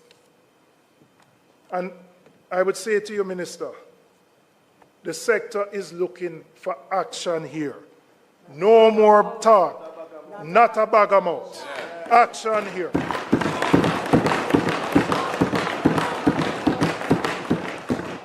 They have waited patiently for 7 years, and they have not seen any movement. Madam Speaker, on the emerging sectors, Jamaica has genuine opportunities in digital services, agro-processing, logistics, the creative industries, and cannabis. And these are not abstract possibilities. These are real. The foundations already exist. What is missing is the deliberate policy support, access to capital, and the regulatory frameworks that will allow these sectors to move beyond potential to actual contribution. And again, if we are serious about growing the economy, these are the sectors that we need to give priority to.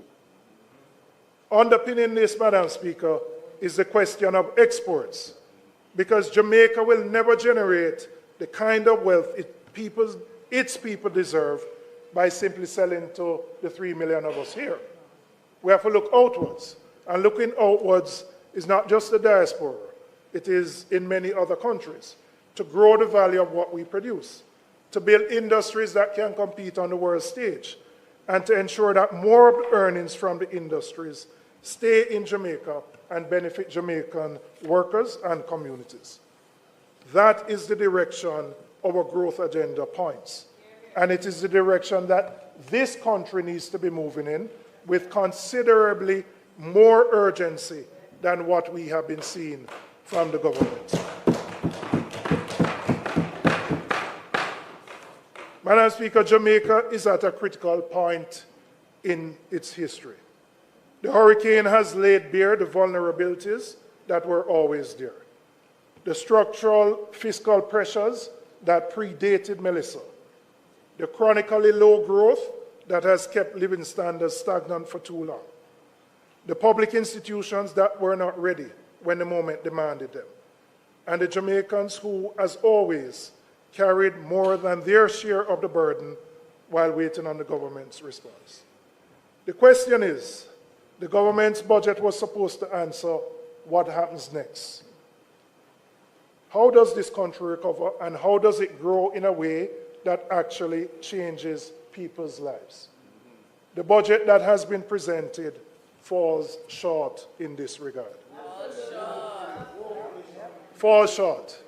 It falls short for the woman in Sablamar who lost her shop and is hoping for some ease to the predicament that she faces so that she can send her children to school.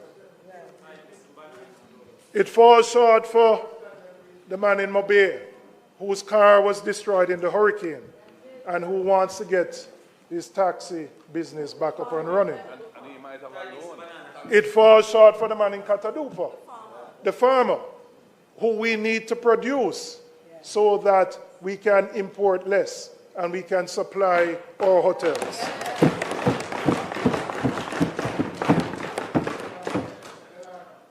And it falls short for the NHT contributors, whose monies continue to be diverted away from the institution it was meant to serve, by a government that once opposed that very practice. Madam Speaker, I want to be clear about what this side of the House represents in this moment. We're not here simply to oppose. We are here because accountability is what democracy requires.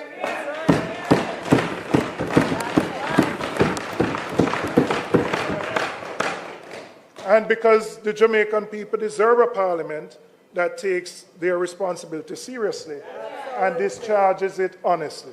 That's right. So when we critique the government's budget, it is because the choices made in that document have real consequences for the people. And the people deserve to know that those of us on this side of the chamber are examining those choices carefully and offering a genuine alternative. Madam Speaker, Jamaica's best days are not behind us. They are ahead of us. If we are willing to make the choices that will get us there. We are not a small country with small ambition. We are a small island that has already shown the world what Jamaica is capable of and we have barely scratched the surface of what we can become. Madam Speaker, we have presented an alternative to what the government has proposed. We have sought to balance the lives of the people while balancing the books. We have looked at the impact of this hurricane and the devastation it has had on so many Jamaicans. And we believe that the path forward of growing the economy is the only sustainable way that we can lift the living standards for all Jamaican people. Thank you very much, Madam Speaker.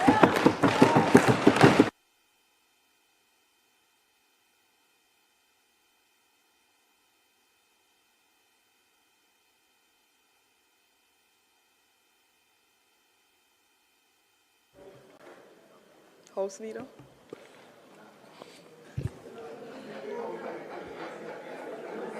Madam Speaker, we thank the member for his spirited contribution.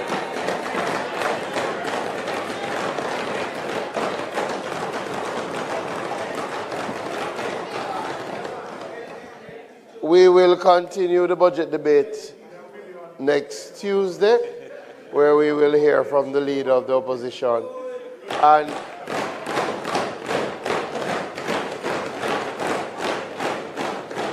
And then to remind the House that we return on the 19th of March, where we will hear from the Prime Minister.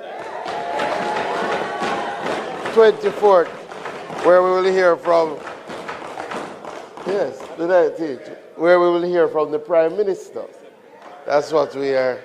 So, Madam Speaker, it's not intended for us to do any further business today. I ask that the House be adjourned for a date, for Tuesday the 17th of March 2026. The question is that the House do now adjourn to Tuesday, March 17th, 2026. Those in favor? Those against? The ayes have it. This Honourable House now stands adjourned. Yeah, Marga right here, so I'm pop off and I connect to my phone. All right, my boy. I'm connect to my phone. And play something. Yeah. D to the R and the X. Dummy on the beat, so it's a bang. Oh, them so thief. Oh, them so thief. Oh, them so thief. Oh, them so thief. Oh, them so thief. Oh, them so thief. Tough turn a thief, Bombas a thief. Julian a thief, Rhoda a thief. Flying a thief, Desmond a thief. Babsy a thief, Harrison a thief. Whole ministry not the party a thief. 1 PM make us a blood clot thief.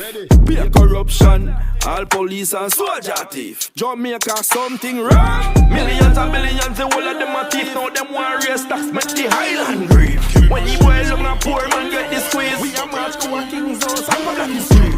80 million per market me. Then I saw one girl, look a pussy sweet. No bed no in on the hospital. But the concrete, me see the patient, them asleep.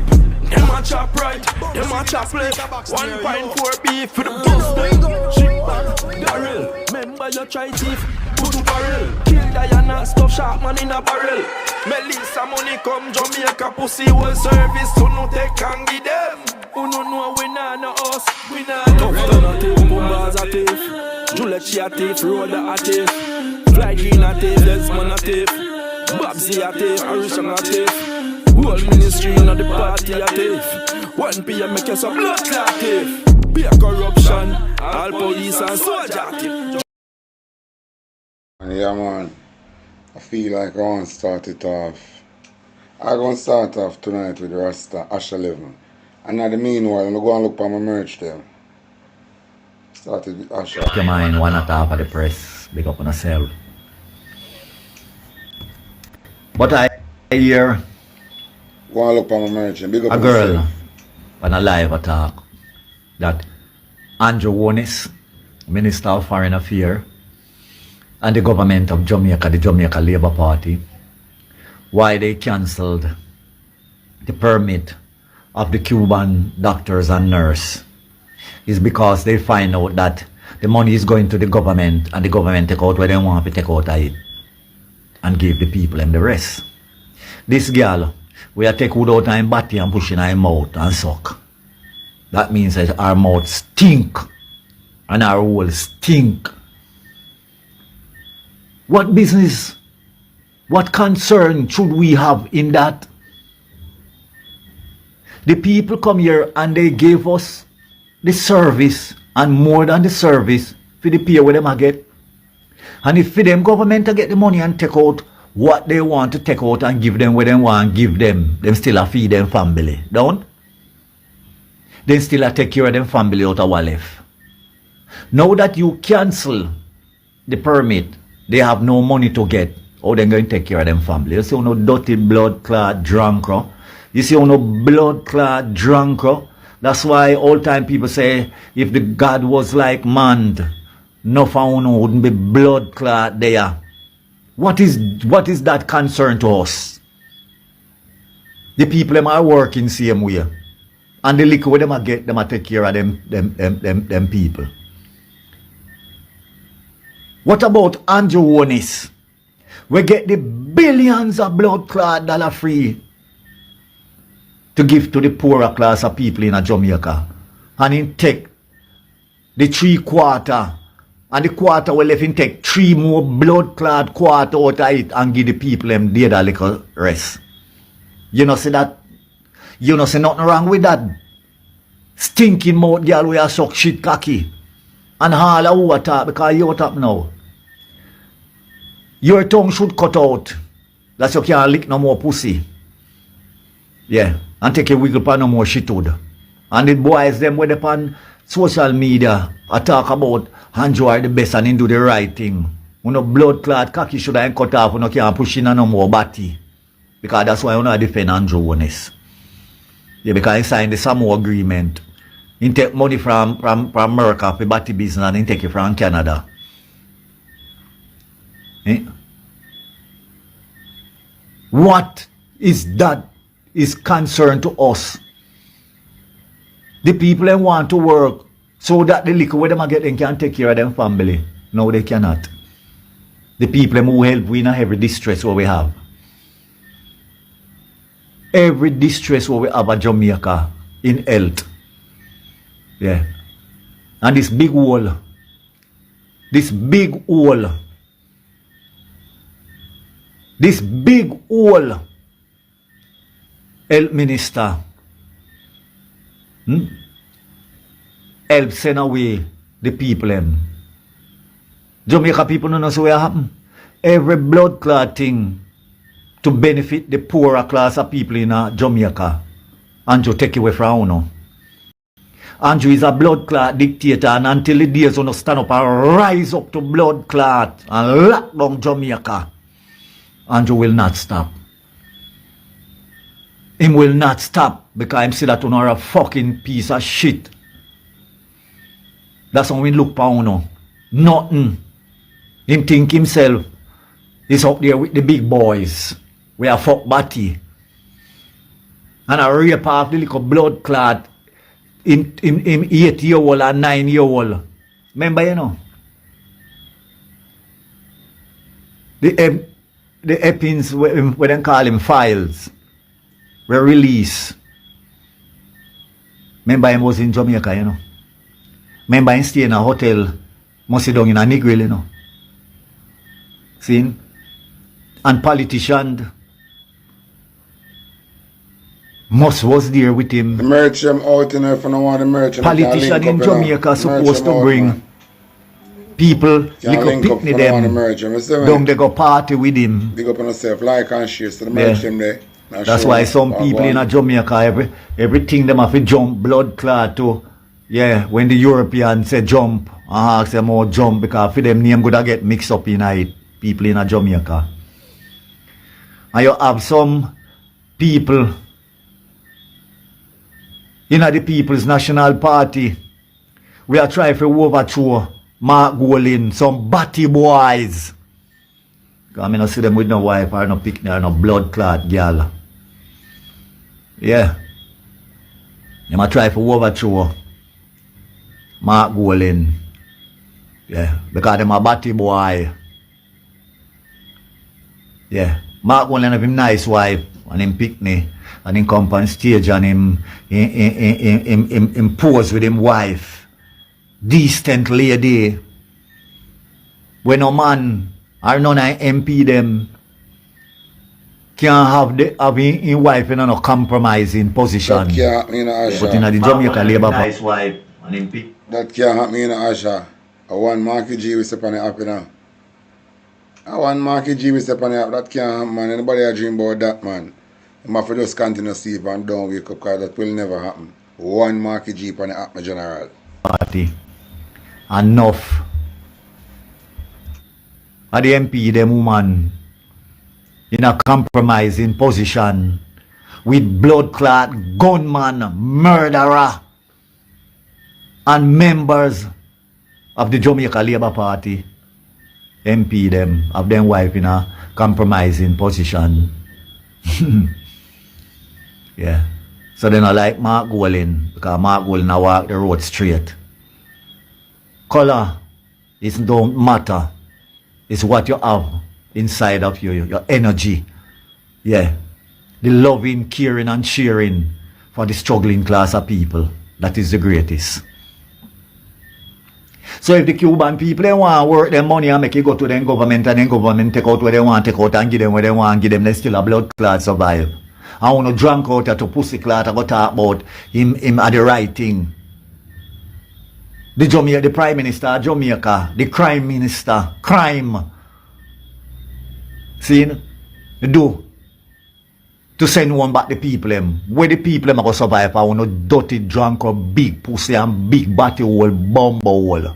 Where the people them, all them are going to survive? No. Them did a survive after the little pickings where them government give them back. Where Andrew give out of the billions of blood clot dollar when get for help us. Because you know who Andrew try hurt? The poor people of Jamaica. Who can afford to fly away? The people them with them bad eye where they get free treatment from the eye doctor them because the Cuban doctor would give the people them good treatment. Try to heal them. Yeah. Where the doctor them where they come from America since then gone. I come from Israel. Since then gone.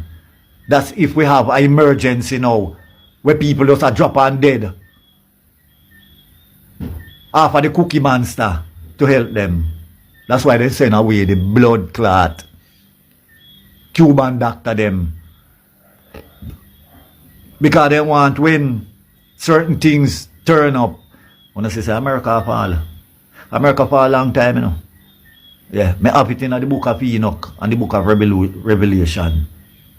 America a fall long blood clot line because long time because America power cut. The only thing America have is weapon of destruction. They don't have no money again, you know.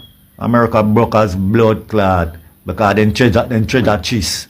Can't work for the past over 20 years. I have been telling you a long time.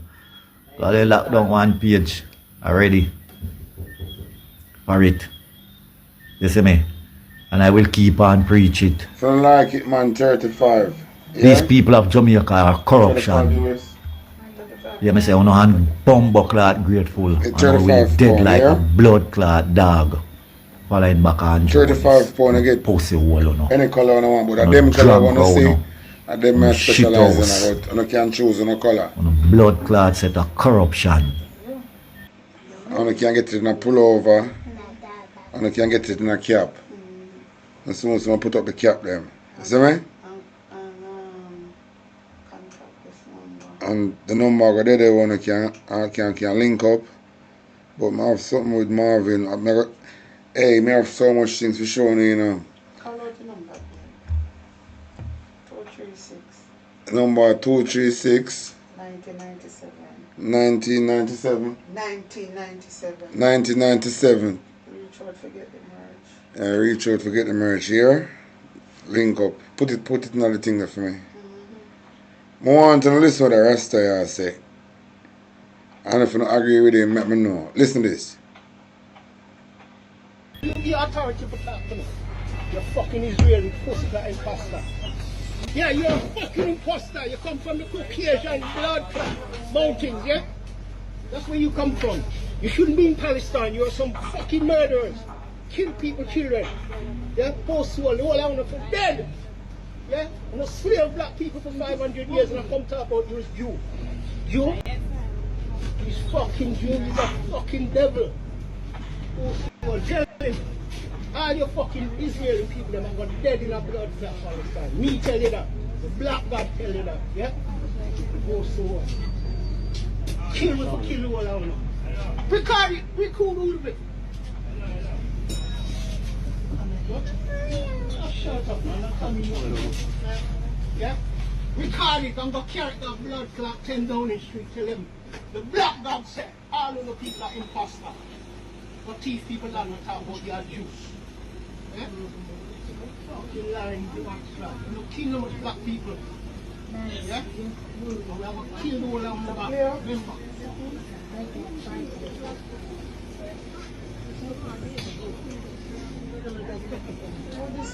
Rasta get eaten, you know. Don't touch me with the hand. Sorry, don't hit me. Don't hit me. Don't hit me.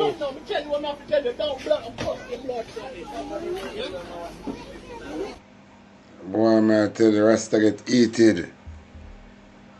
And the views that express is not necessarily the views of Talking Mind, but Rasta get eaten. Saying? But I have something with him there. I have something I want to show with Marvin, you know. I have something I want. One for that one here. So, the government apparently have given out 67 billion Jamaican dollars, 150 million US, which is 24 billion Jamaican dollars. To JPS. That leaves 43 billion that they have given out since the storm. Now, Clarendon has a few places that got damaged, but most people focus on down at St. Elizabeth and Westmoreland and Hanover. But there are other places across the country that is completely devastated. This is a house. Well, it look good. As a matter of fact, let me turn it on for now. And the water here, sir, water this. Water them catch and drink. See, them catch water in the pan. And somebody else this. Somebody else. Want to look, you know. So one next one there. Somebody else. Yeah, man, somebody else that. You know what's me there? Salt River. I have a lady here. May, pick up yourself. May down a Salt River. Enough time she reached out to our MP, Pernell Charles Jr. You've come here, you've seen it. I'm not doing nothing for them. Them do everything for themselves. See it here. See it here. This is our son currently occupies this one. I'm going to show you the one that she's currently occupying. This lady used to work and she did a lot for herself. She did a lot. I'm going to show you now where she lives and what she has done for herself, and all she wanted was just to help. If you come out of building will look like this. Building will look like this. Yeah? I mean, I'm a brethren there here. Man fly down all the way from New York. See me? Forever jerk. One O'Neill. Yeah? And him a look for me because him see Marvin and him meet Marvin over the phone and thing and love the work I do. And end up on a journey. Yeah? Definitely, for real, for real. So, I want to big up in business in the meantime. Forever Jerk in a New York. I want to find him. The Forever Jerk. Real straight, authentic Jamaican jerk. Fame way. Man is passionate about him business. Give him some support. Me and him there up on the ground right now. I see what I go on. Because when I want on the feast, I'm Marvin, I make up some story. So him as a person, a Jamaican from overseas who wants to come back home. Someone is saying, want to come back home. In depth on the ground with me, and we are showing you what I go on. Alright? So with our mayor there, so, this home, food for the poor, did give this gentleman here, so. That's what that is. Food for the poor, that's all. Yeah. Yes. And I can put it back church. The church too? Yeah. Okay. All right. So this one, look decent and stuff. Huh? Are you responsible for your peers, sir? All right, Daddy. This is where May currently resides. This is the little one where May have. See it here? No, I don't think kind of joke thing. See it here? I know it kind of look decent, not true. See our cup and our stuff them here, so. Our little kitchen this. This is our kitchen. We can't show no man. Me and I have a problem. See our pot them there and our stuff. Yeah man, outside. Outside. So I'm one part here. Me and do our best. Our tarpaulin, our piece of tarpaulin to cover our window so that it don't get wet. Yeah man. So we're comfortable with people living like this in Jamaica. I soon shown our sister place. It's right here, so a bathroom this. A bathroom this. A bathroom this. When me have a beard, set up a big old lady. Alright, see our soap here? See our soap there? Yeah man, a bathroom. True. You think a joke? Yeah man. And the government of this country, we don't spend much billion. Well, me and I get none of the billions yet. She not get none of the billions. See our window here. See our window there. Yeah man, it look nice. Tell me which politician house looks so. Tell me which politician house looks so. Which one? Eh? Tell me which politician in a Jamaica house looks so. Some of them say then come in in a parliament with 3 taxi, 2 or 3 taxi, and build them thing from scratch. That's the Prime Minister me attack. Yeah man, mash up your thing Andrew Oldness. So now go on good man. Eh? Wanna look at Jamaica. See the lady sister place there. See it here. See the sister place there. Yeah. And she try. See she try there. If you do 2 little black on the side.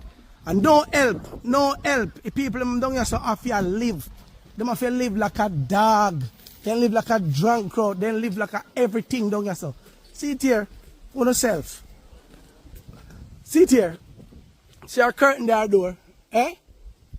See people in business here. This is how these people have to sleep at night time. I saw them sleep at night time. I saw them sleep. So she have one little bulb there. Eh? I saw the people have to sleep at night time. Eh? Wanna like to see Jamaican live so? Wanna love to Jamaican live so? They, eh? Which politician house look so? And you see some of the people, when election come, get up and run, go out, they go vote for dirty drunk of them. Eh? We can't go on a $5,000 and go to KFC. I'm going to KFC. I'm going to show you what May has done for herself. And I'm so proud of the woman, right? And she want to come out of this disgusting, dilapidated house. So she, her sister, and her son can move out of these unlivable conditions and go into something that makes sense. Look what the woman do for herself. See that? You see that concrete house there? You see this? Eh? What the gentleman sit down? Yeah man, she build that up for, look how far she take it out of ground. All of the man them with the construction, you're supposed to know, say, yeah, this ready for living now. All the thing you need for deck, you need for belt up or whatever you want to call it, you want to know the terminology. Eh? I would drop in 2 windows or something.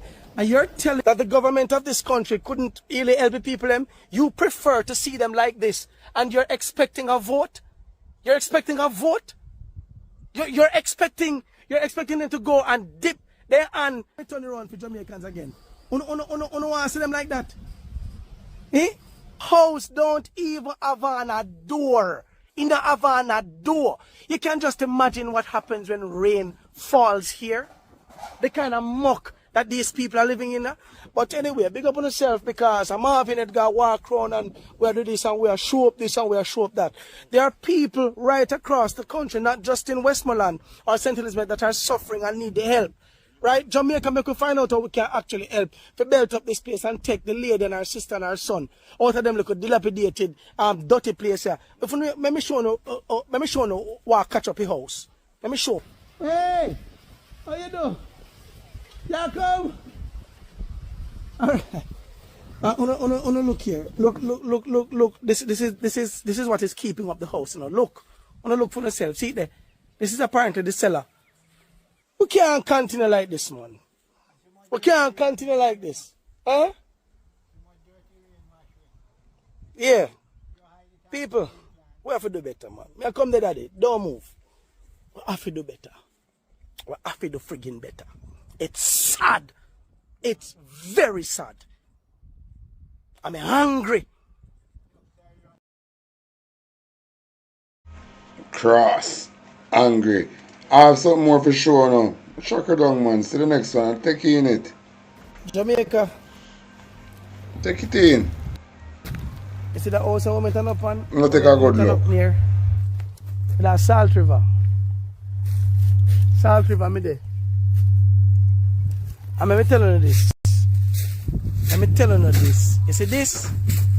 One old man, one elderly man in there, right down there, so. And him living there.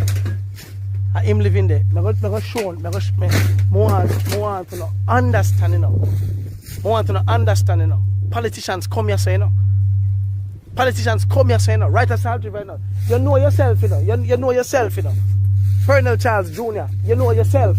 See there? The elderly man, him about much? My 80 year old. About 80. Sit here. I want to come make a look. You see there, sir? Sit here. Sit here. Sit here. This looks like a water. You see that? That's a fire heap. 1 cup. 2 spoons. You know see what I see? You know see what I see? So when you say you spend $47 billion since Hurricane Melissa, where spend? Which part? See there? I can hardly breathe inside here. I can hardly breathe inside here. In your rank. I don't know how elderly people them probably will sweat up himself. Man, in just piss. And which part in can piss. On a look. Jamaica on a look. And in my walk in the right down yourself. I go show him. Because I don't want anything say I make up somebody. Let me just do another video for post about the incident up here. And right to part him there. You have the next young man who live right here, so. It's a mere son. No politician house look, sir. No politician house look, sir. You can imagine what happened when look at the details. Look. And them same thing you get up and vote for. And them people who get up and ready for dead for. And them people who want to protect every day. Zinc as the window. Zinc. Look. Somebody living there, sir. The old man living a theme one. What kind of country this we live in? Where MP walk around and want this, want that. I want to talk, say, do everything for the people. Mark Golden manifesto cover all of this here now. Mark Golden manifesto take care of the whole of this.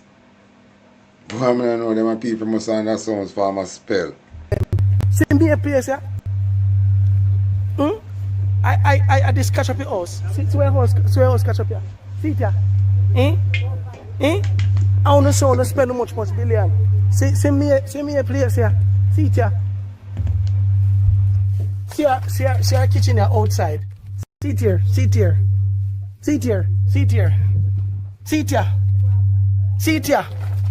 $47 billion. Want to spend, I want to take up 150 million give JPS to do. If put up current give who? See the gentleman and the people and start their house and can't finish it. Want little help. This a gentleman here. See me? A film house, a film house. Not your house up at that, sir. Yeah. The one up at back. See there? Did you vote in the last election? You did vote.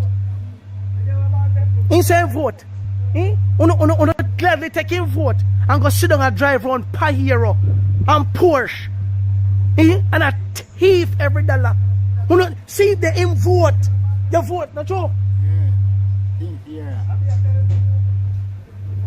Sorry, what really possess them See, is also, a big man when the now. people them a try to finish for all long. If we still voting and vote, it's something when I help benefit him none at all. Then I must spell them on because them a big man good and know they must know the history and absence and know. So watch this. This one not serve me, you know, so I don't know this type of thing about me. I run back at these people.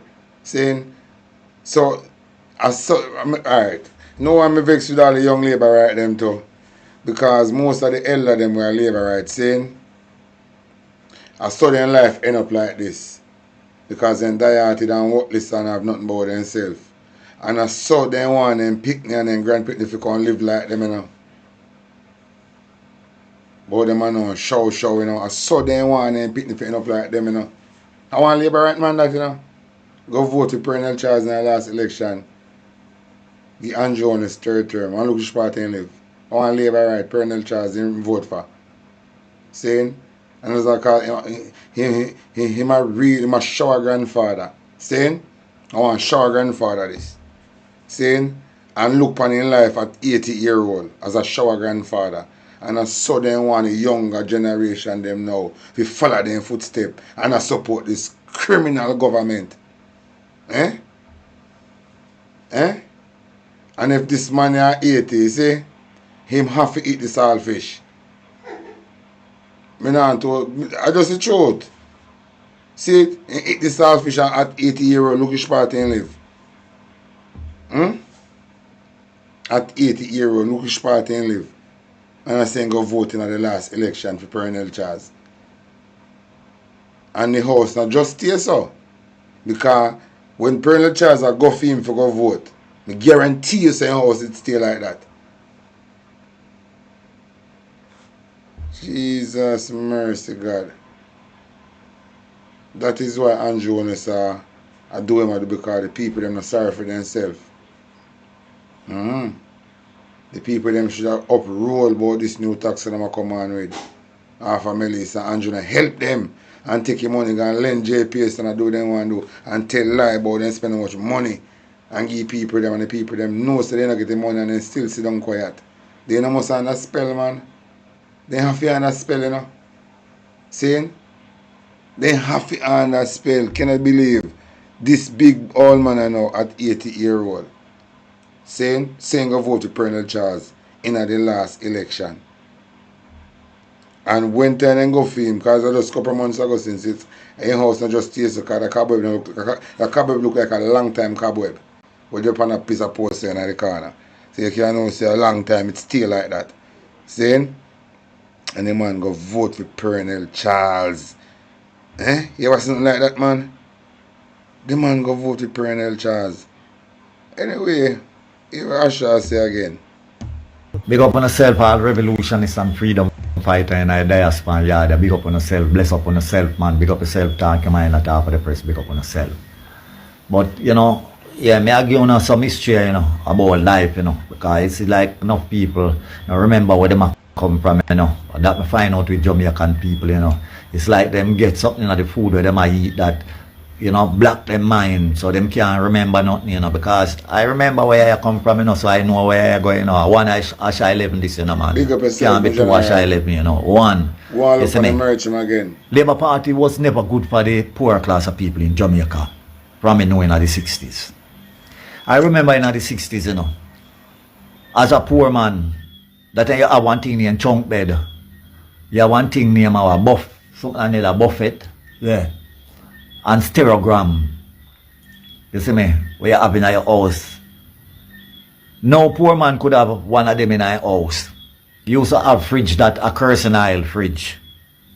You know, you put kerosene oil and you light it and it freezes or something. No poor man couldn't have it. Under the Labour government. Police go in the yard and take it to and carry gas station. And it stayed there and rotten up. I don't remember when I come from. No for uno, where they are now, for uno great-grandfather and mother used to sleep on banana trash. They used to have something in a flour bag.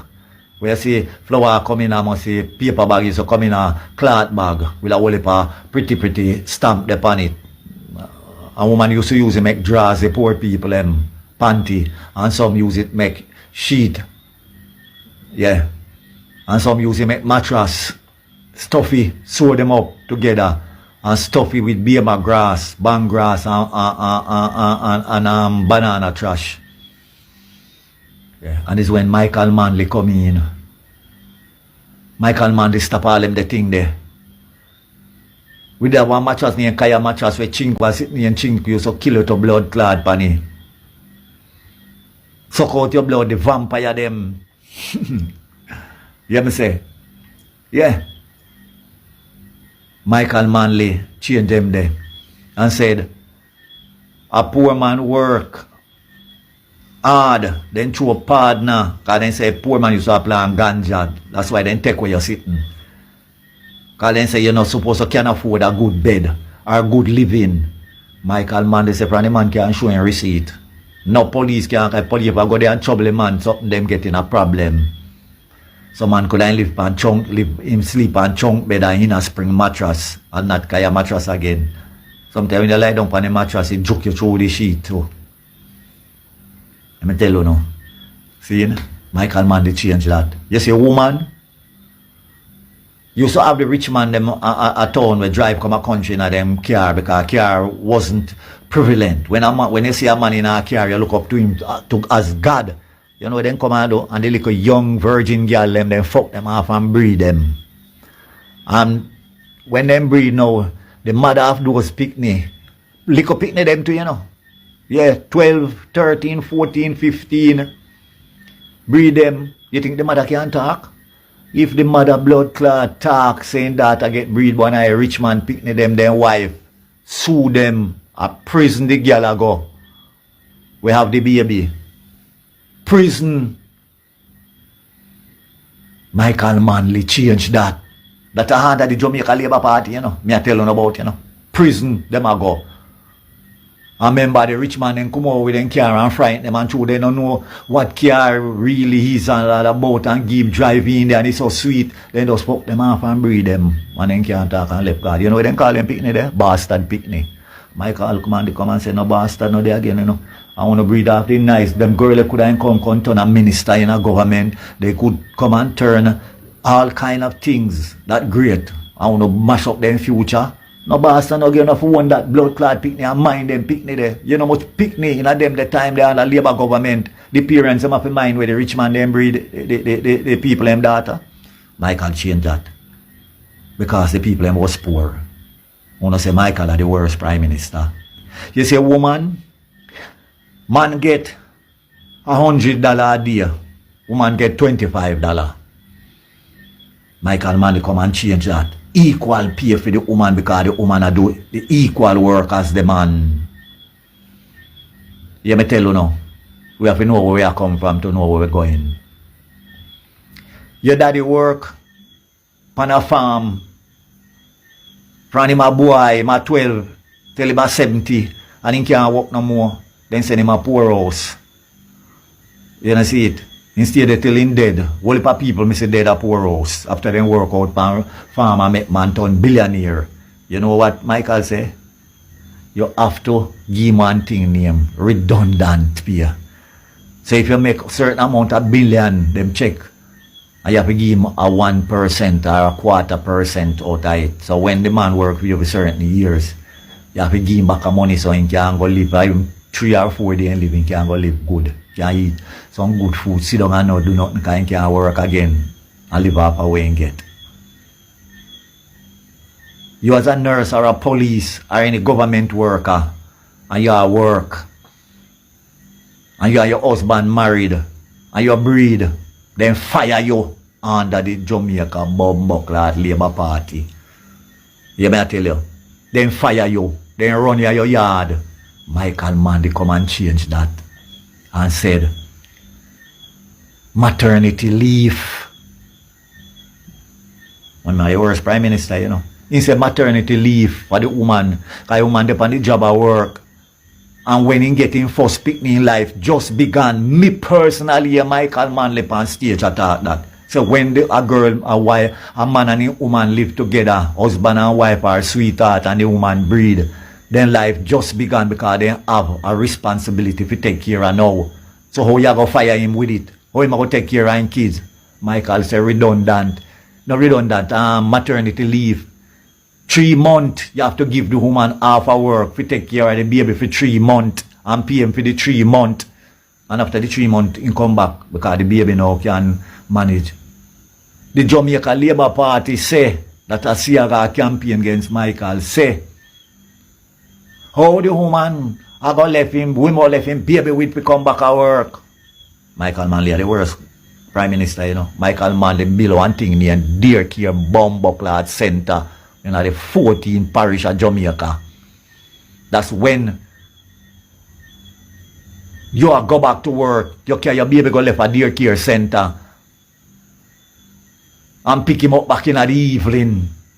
So people need have job because you have people are working at the care center taking care of the baby, getting them little money a week time so they could take care of them family too. But yet, Michael are the worst. No poor man couldn't own no land. Michael man they get the land them from the rich people and the lease and sale. Thousands of acres that was wire up, say a Queen Council land. Michael no say for the people them land, you know. But Michael still buy back from them and the lease and sale and give to the blood clot people them. So now I know where they on land now. And Michael Manley, the worst Prime Minister. Yeah. And all the benefit that poor people is getting. Let me tell you, no poor man picnic couldn't go to college and university, no matter how much subject him pass, because the money was so high. Michael come and mash up that. Michael said the government will pay for him subject them, but he can't give back 3-year voluntary service. But yet Michael Manley was the worst.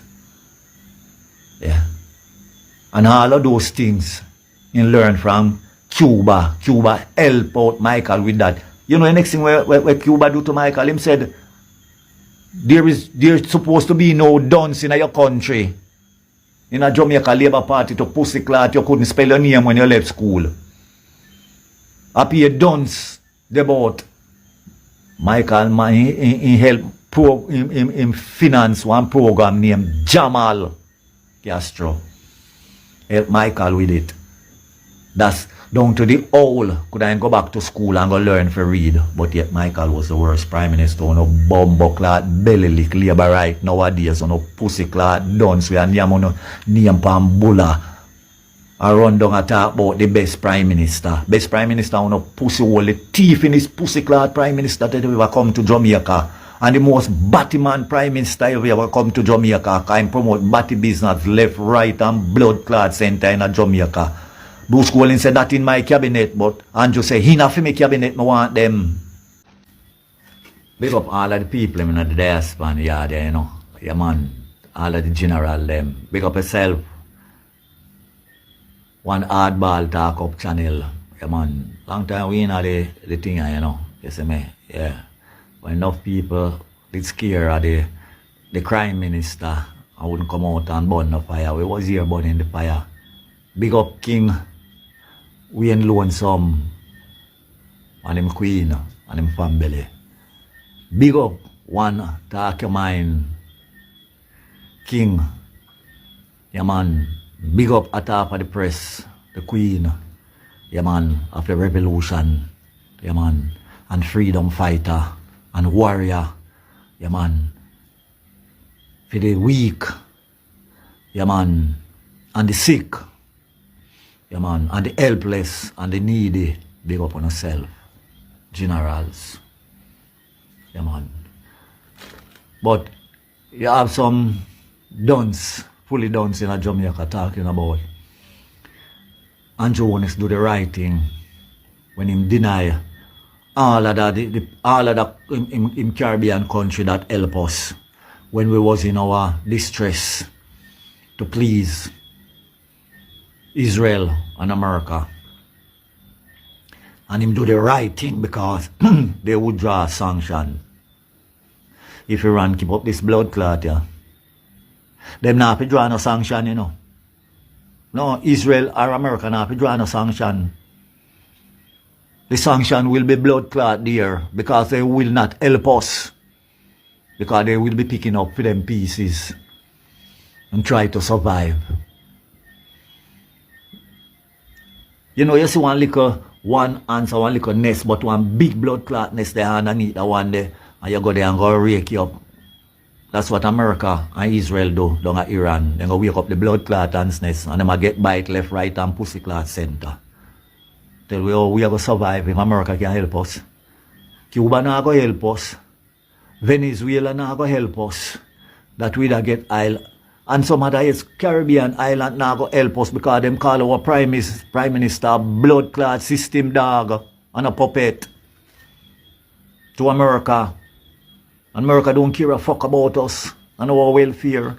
You want to tell me we find Isle of Jamaica and our crime minister sell out the blood clot company and take the money, put it in pocket, him and him family. Where we could refine our oil to gas and keep our wheel turning, those people is going to take our oil to feed them country and keep them wheel turning while we wheel. When come to freeze, I want to fucking fully dance. Because you see enough of people that join the Jamaica Labour Party. We know are dance. Yeah. We know are fully an idiot. We don't want nothing but freeness. Freeness, you know. Because we come and we tell you that our Prime Minister is the best Prime Minister. And the Prime Minister, I remember when you tell when election come and walk around 2, 3 o'clock at night and hand down 20 and 30 and 40 and 50 and 60,000 and 100,000 in a shirt. To mobilize people to come vote for them. Put them back in a power while you know blood clots suffer. Him not care about you know. Him do not care about you know. Because what are we going to do if Iran no sees? No ship can come here with no blood clot oil. So we are going to darkness. Because you are the foolish blood clot virgin. We walk with the lamp alone. And one set of oil, never bring no spare oil. That's what the Prime Minister do. Him no bring no spare oil. So when that oil burn out, you know what happened to no blood clot? You know what happened to no? Yeah. You know going to suffer no pussy clot in a darkness. Because you what now?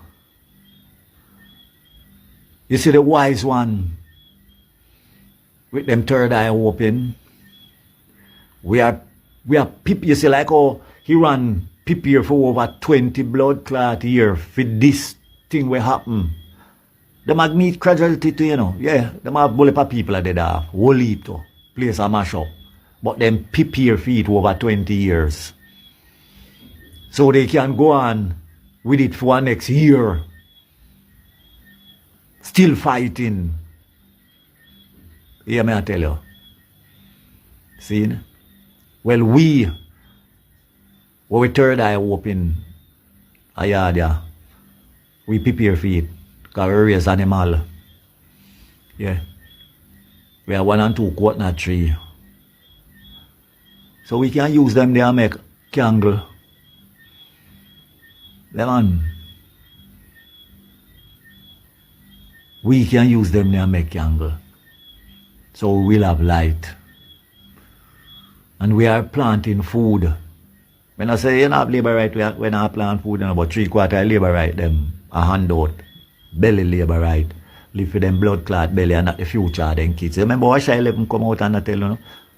So you know, check about the future of you know, kids them, the generation to come. Some of you know, pick nigga and beat out on you know, blood clot, you know. Because them are so worthless. Yeah, because we no back a government. We take away the land from them and take away all of them freedom. Some of them will kill you now. Labor right. Let me tell you now. Some of them pick me will kill you now. Because we no back the wrong government. And when them come up and say, you know, no future. And then they look for you and say, you know, say labor right. And say, you know, have no blood clot. Them will kill you now. You know, one pick me. And I fit you, send in order. Send in a request. We're not talking about Andrew do the right thing. Yeah, I feel with the orange one still. How long I should tell you to say America blood clot done? How long? Anybody who used to see me first page, me tell them that. Anybody will come on this, then hear it too. America going to have weapon of destruction, then have no money. Over, call it 20 odd years now, them vault. Now inspect where they have their goal. Yeah. America owe debt. I remember I shot on a long time, say Israel, I run America. Israel, I run IMF. Israel, when you take it, in Israel, you may say that. They control the biggest business and the most money in America, the most wealth. That's why when the little nerd, you may say, the little vampire, bloodthirst, you may say, evil, said to America, say, jump. America asked them how high, because for the money around America. Remember I shall come and tell you now about the vampire and the werewolf them. When you check my blood clot page, how long I shall tell you now about the vampire and the werewolf them in America. We a drink of blood and a eat of flesh. And I go on like say, I still think I shall play bomb clot,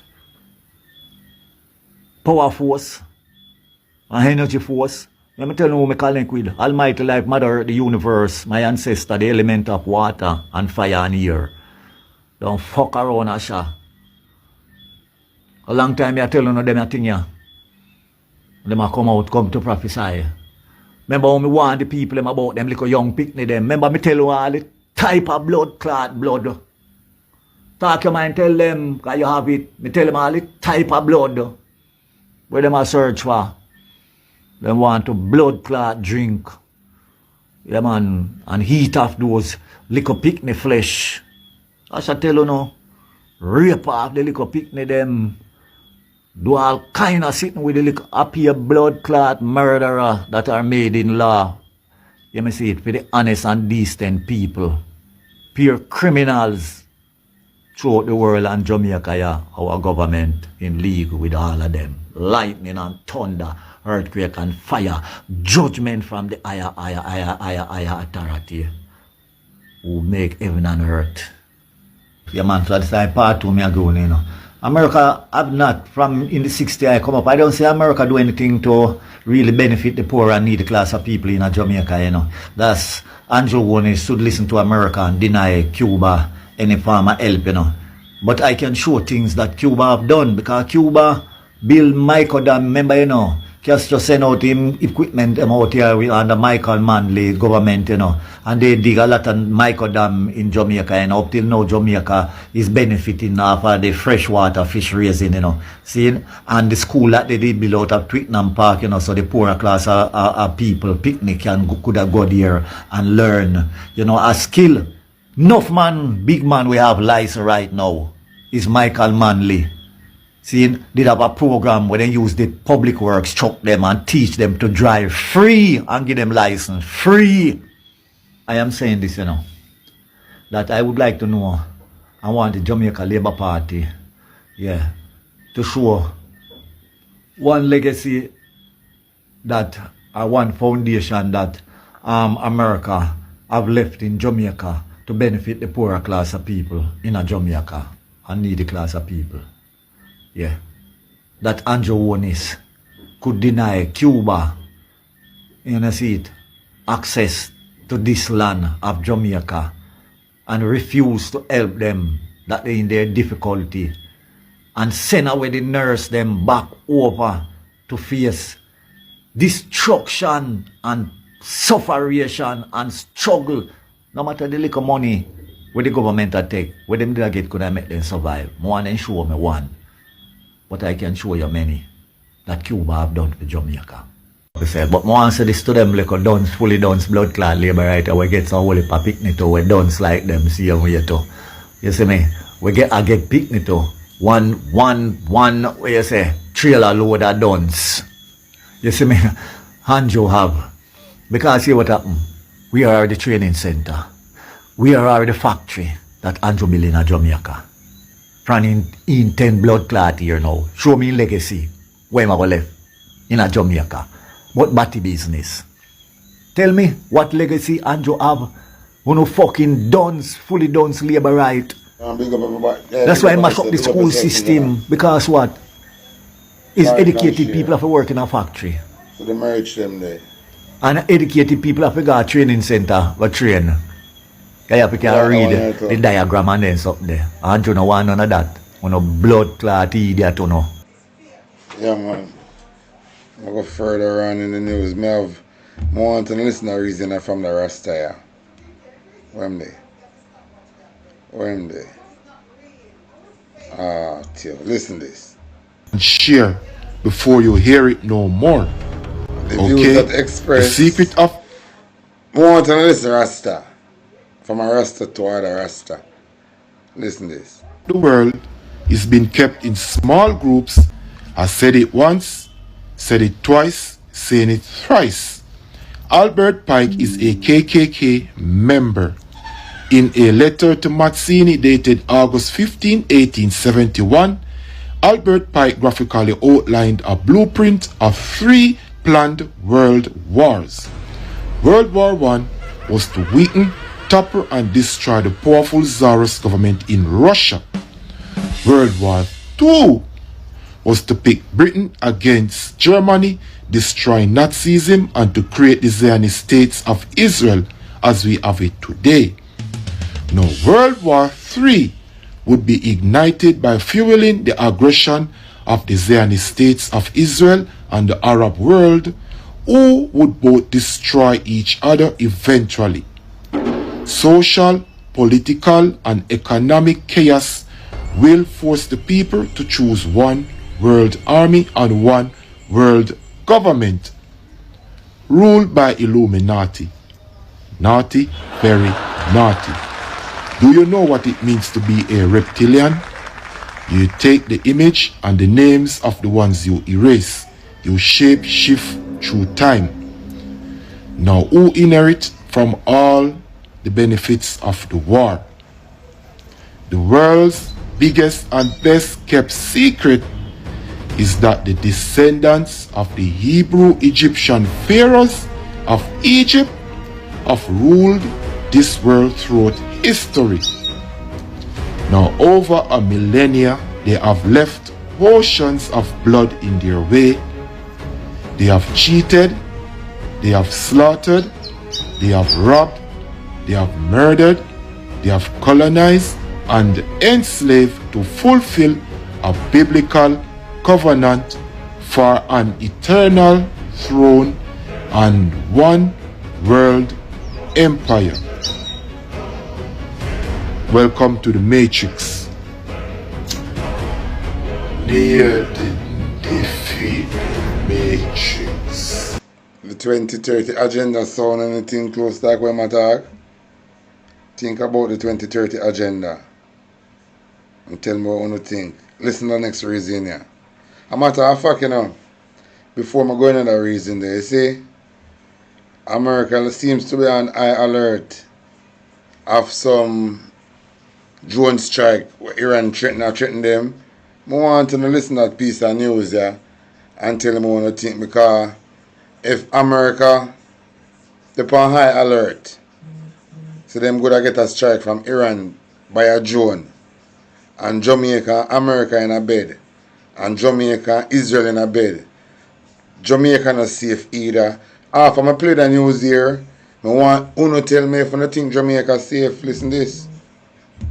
Anywhere in California, then you need to know that the FBI warned police departments that Iran could be planning an attack. And allegedly, that attack that they're planning on doing it in California first. Look at this shit.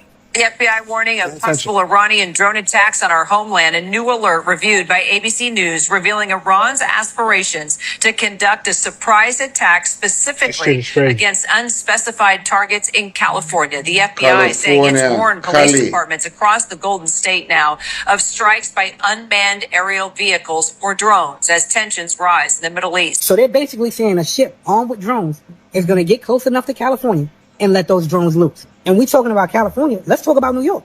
They must say, you know, a ship armed with drones I go come close enough to California, where California gonna get hit by a drone, get attacked by a drone. If it come close enough where it can attack California, it is a cakewalk for them. Because remember, you know, we have to know so the Caribbean involved a whole heap in a World War II, you know. And this is a big thing, you know. I go make you hear with a reporter said to Trump. I want to look upon Trump's face and tell me, say, if you don't think this is the same Donald Trump, what did I rant the other day on TV? Listen to this. Wait, let me start it. Few days, member slogan, date to America, date to Israel. What is your response to them? What is your message for Iraqi government? What did he say? In Iraqi parliament, slogan, date of America, date of Israel. Member of the parliament. Death to America, death to Israel. What's your response? That's not a nice question. The man say, death to America, death to Israel. Hear what Donald Trump say? That's not a nice question. I think he would have run with that man here. But him face look like him a fret. Him face look like him a fret, man. So because him face look like him a fret, but have something more and more shown, you know. But you get it from somebody. But though to show it up like that, but I forgot to show it. Wait there. Where am there? No have it, man, no have it. Where am there?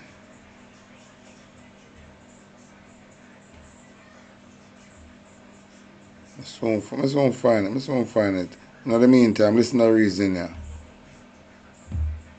And for Jacob, it's for Jacob who follow. Who can read this? Read it. Esau and them reach them ending stages now. Time up. So we are not equal. Jacob and Esau is not equal. Okay, so you're using them because of one in one beginning. Right? Listen to the it reason. is the ending of Esau and it's for the beginning of Jacob that follows. So we are Jacob. So look here, my dear. So look here, my dear. Yeah. So you're highlighting two pitney will come out of one mother. Same day. But then, remember now. But they have different, but they have different mindsets. Remember, because you already said that the Bible is allegory. So it's not really a same youth, meaning birth with a one womb. It wasn't a real woman. It's not real people them. It's just different nation of people. Right. So, right? But remember, the allegory tried to show you how close and why far. You can't get closer than both are the same mother and father. I get what you're saying, but we are not them. A matter of fact, we created them. I know. We can. Now we can claim who is Esau and who is Jacob. Fine. Right. But first, let's realize that we are twins. We just don't have the mindset. So when we are running, we got to be very consistent with our argument.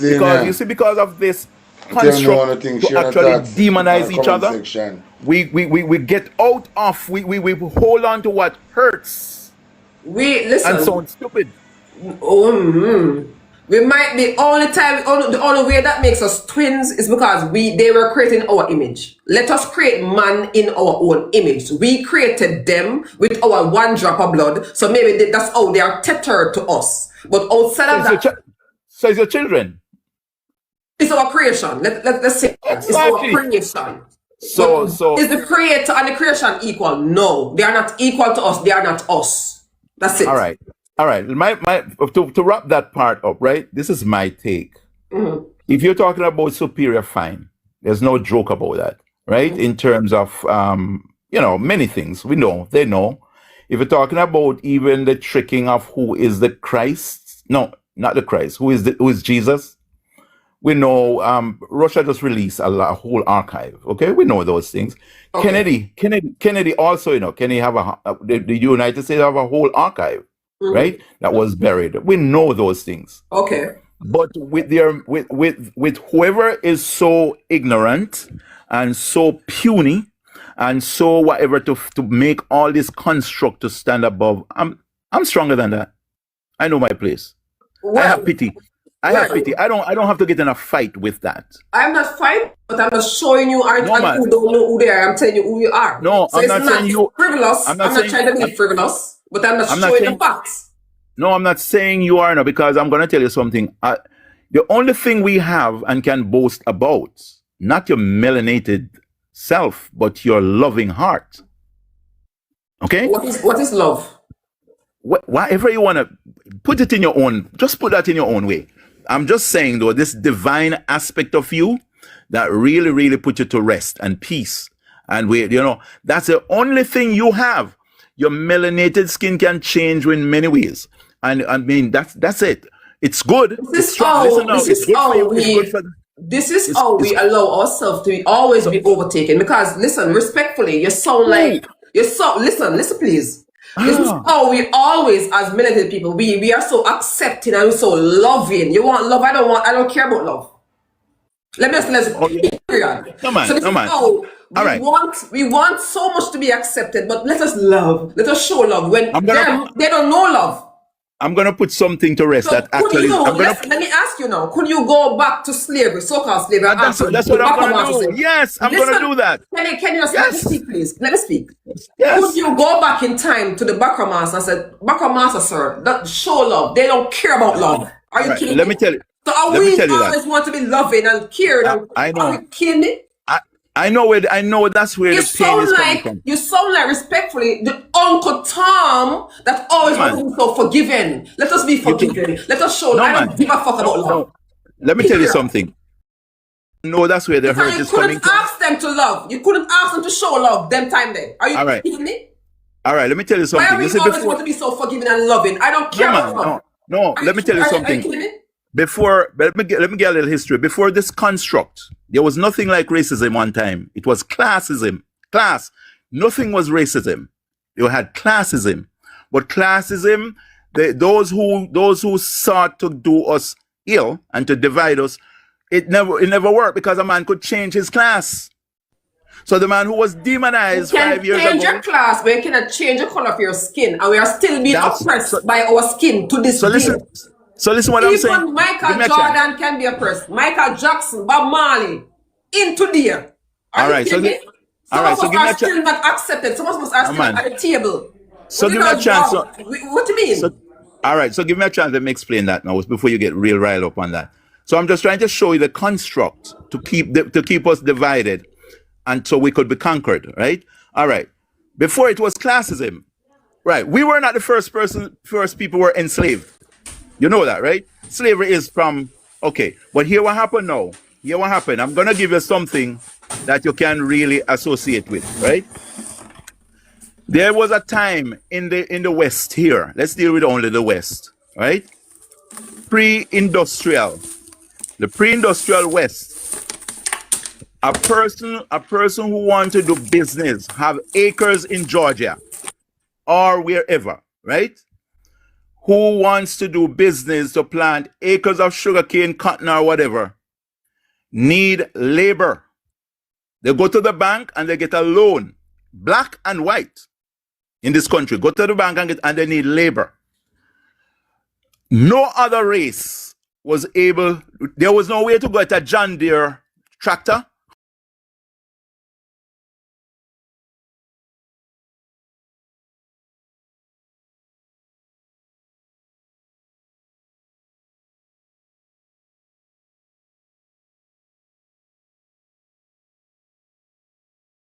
Reason I like pedestrian, may I tell you now.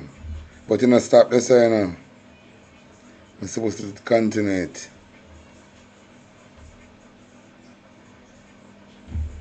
Now I look like Margaret, so. Look like me never get the recite. Anyway, we can move on. Make we move on. I'm gonna go down into this.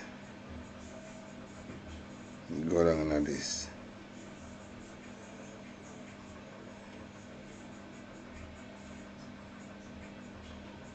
Oh, so much thing for sure.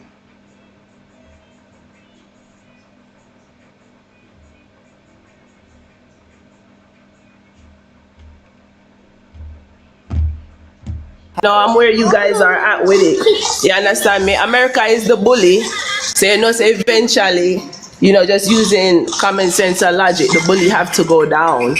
You know what I'm saying? It's just so much and so far it could go, right? But people keep like surfacing it on politics, right? And it's deeper than the politics because it's propaganda. Like, we see the files coming out, people not doing their research on how deep the files go.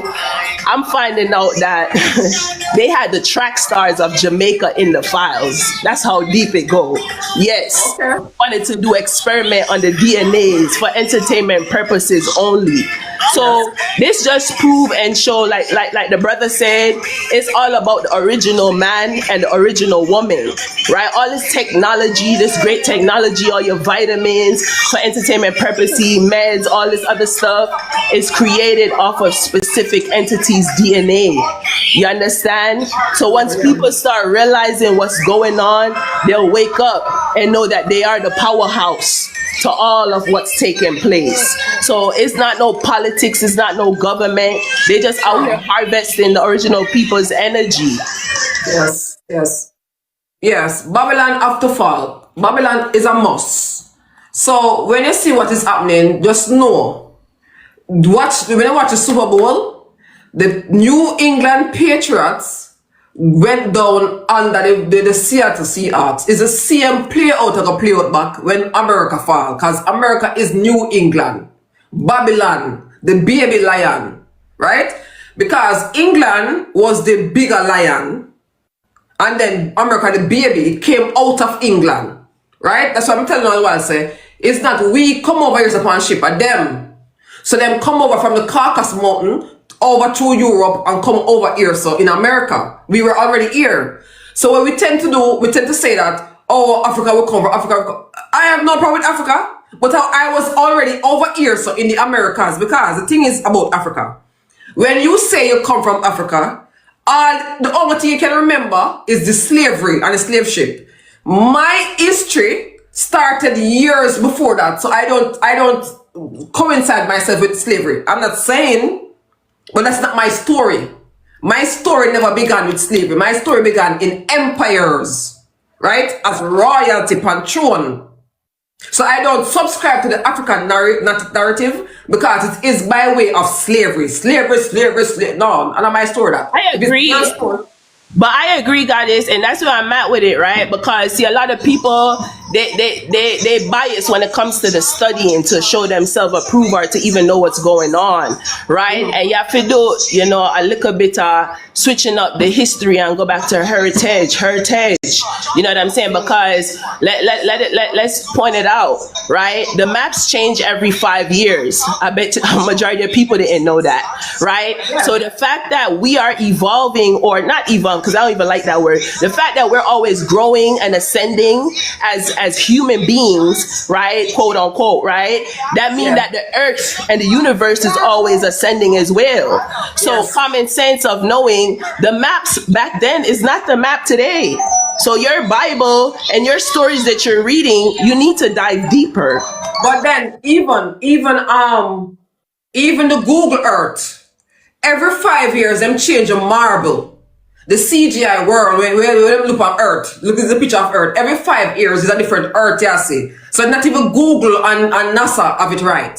Right? So it's time for we to unbind our minds from the witchcraft that was casted, unbind yourself from it and free yourself.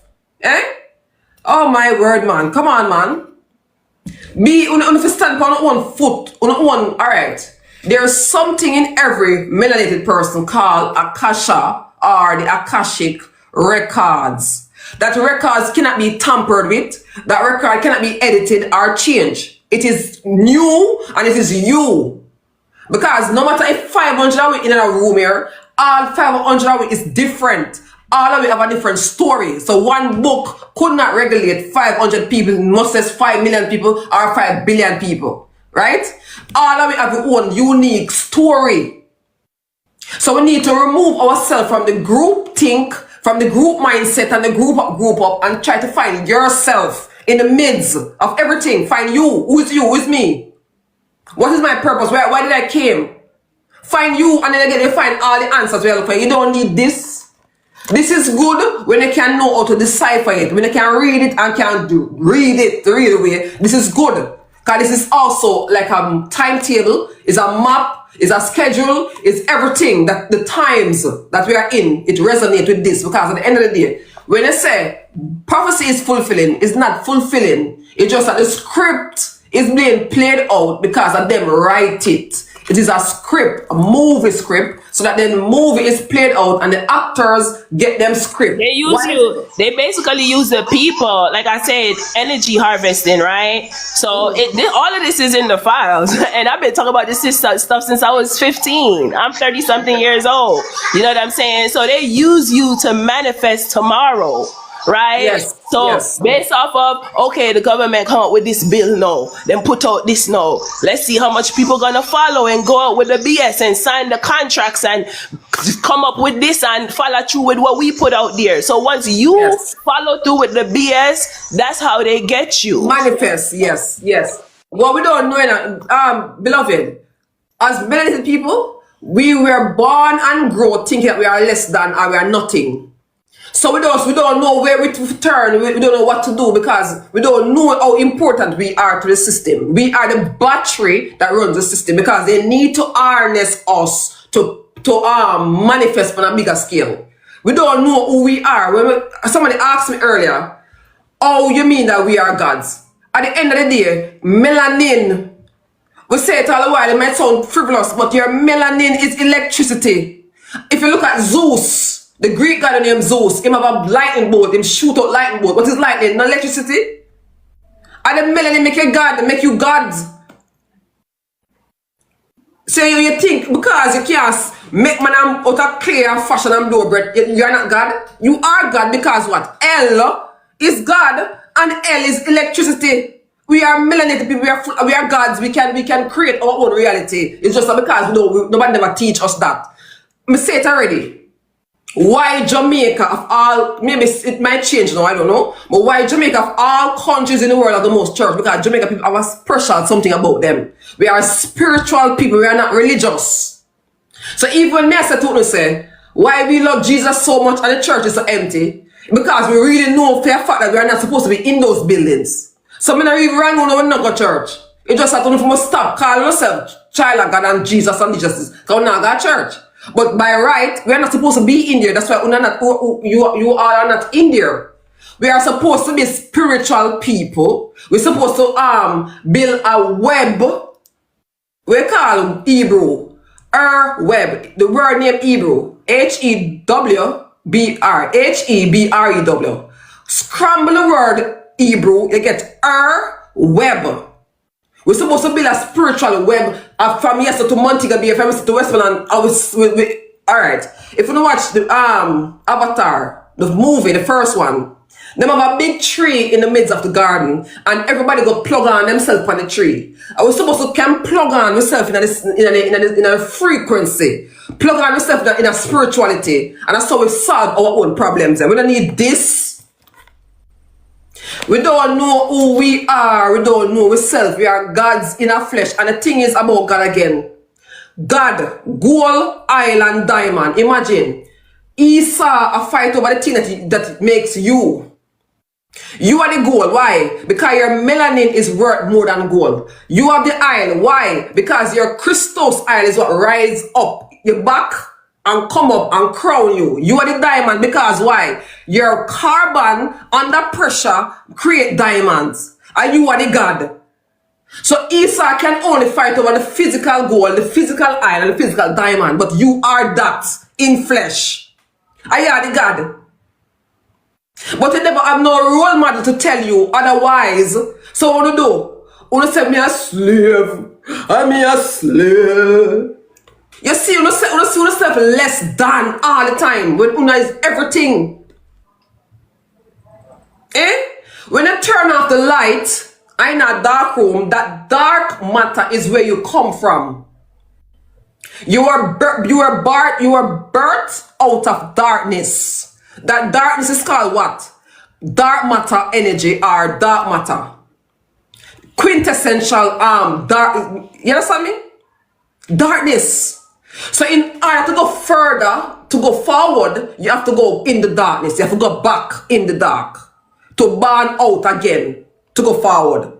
Everything is in the dark. That's why when you meditate, you close the eye. Because when the eye closes, you are back in the darkness. When you're in the womb, you're in darkness. When you plant a seed, is in darkness. You have to always go back to the darkness to burn again. Eh? In the beginning, it was darkness. Darkness was over the deep. Darkness, are we. When darkness collapse in flesh, is we burn out of it. Esau and the power. But there's nobody, no teacher, no pastor, nobody for tell us say, you is the mole. You is a prototype of what God is in a real life. You not have to seek God nowhere else in the right yourself. Say something, because people are like, they like yes and pray. Pray, P-R-A-Y, P-R-E-Y, it amounts to when you study the language, people got to study the language as well, because the language is one of the ways that they use to trick us and play on us, play on our frequency. Right? So I'm not saying that, you can't still use the word and switch up your intentions, but still try to, edify yourself on the language, please. Because meditation English is angelish. Angelish is fallen angel language. It is spellcasting language. Go ahead, darling. Yeah. Done, you got it, sis. Hi, I am. Greetings, yeah. So, me always fascinated by your oracle, and now me get a chance really can connect like within the moment of the knowness. So, as you talk about we being gods, yes, we are the true and living gods. And living God, yes. We are the universe experience in itself. But what happens is that a lot of people, them get caught in this thing where you need an explanation, you need proof. But if you really figure out or fathom the darkness, you would know that there is no explanation or there is no proof that can be given of how fundamental and how essential the darkness is. So we as an individual, it's not really easy to delve in things like these, especially to say that majority is against it. Them need something tangible. That's the reason why them call on Jesus, because they have this history that is created, this illusion that is created to keep them capsulated, not knowing that they are the Jesus that they are calling for. And the thing is now, what them say, if you call yourself God, what them say, Jamaican matter about, you can't blow a breath, you call yourself, and them never there when breath are blowing up. So all them know that God blow breath in the first place. I just tell them. But the thing is, them grow up on them almanac with the white man and the blue eye man, so them believe that it is. Because what? We grow up second to that image. So we feel like we always underneath it. We are subservient. We are not nothing, because the image is better. You see, man create God in their own image. Esau create Jesus in a flame own image. Can you know that there's gonna come a time when we looking at it and say, it look like we so we less than that.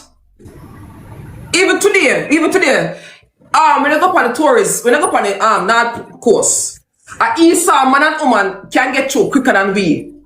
Because them frightened about the image. It's the image them frightened about. Them think, good, that is good, and you is bad. So you have to wait. Them come first. True. And the brainwash. Most definitely. So it costs you as the individual to feel say you're less than them. So you tend for one to do even degrading things to try to reach for them level. And it's sad to say, alright then, them control the system so much where if you no get access or can be a part of, you feel like you don't really get to express yourself the way or you truly want to express yourself.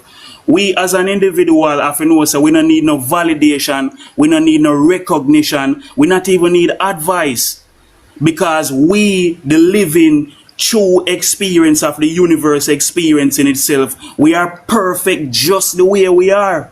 Thank you. But because just be. Are you perfect what's being? Just be and be just. That is the reason why we are called human beings, you know. Because we should be the light. We should be the light manifestation by just being, accepting things that is as it is. Know that there is no coincidence, no accidents or anything like that. And just be just and just be. That's how it is. Yeah, but how can we tell this to a nation that was already brainwashed into something else? It's hard to dig off the cement off of their mind when it was cement on the mind for them pitney. Oh, me can do it. You alone can do it. True. But how can we do it? How can we do it, Oracle? Is just as we said a while ago, just be. Because as you notice, over the past couple of months, your platform has been growing. So what is happening? You're seeing that the ones who are called and choose themselves, they will truly connect. But the ones who are lost, they won't keep coming back. Or I say that the right way. They are not going to keep coming back in this reality until they figure it out. That is the reason why they use judgment and this L thing to cause you, the individual, to think that no, you can't dwell in the darkness and dwell in the light. But if you don't understand the darkness and the light, you won't have a true experience or a true understanding of what the experience is. So the Christians may say across the bridge there'll be no sorrow, but there will never be a time where there is only peace on this earth. We need chaos to cause that divine harmony. So what we are seeing right now, even with the tensions that are happening, we know that after tension comes expansion. It's just like breathing. So it's like the universe is breathing right now. So the wars, it may seem away because of our perception of what certain things is. But when you look on it from a universal level or from a conscious level, you know that this is the universe expressing itself through chaos to make way for the divine peace. Yes, that is true, because you have to have chaos then order. That's how it is. Right, just like creation, because creation was chaotic. The earth created in a chaotic mess and then it just normal out. So we always need chaos to get order, and this is it for real.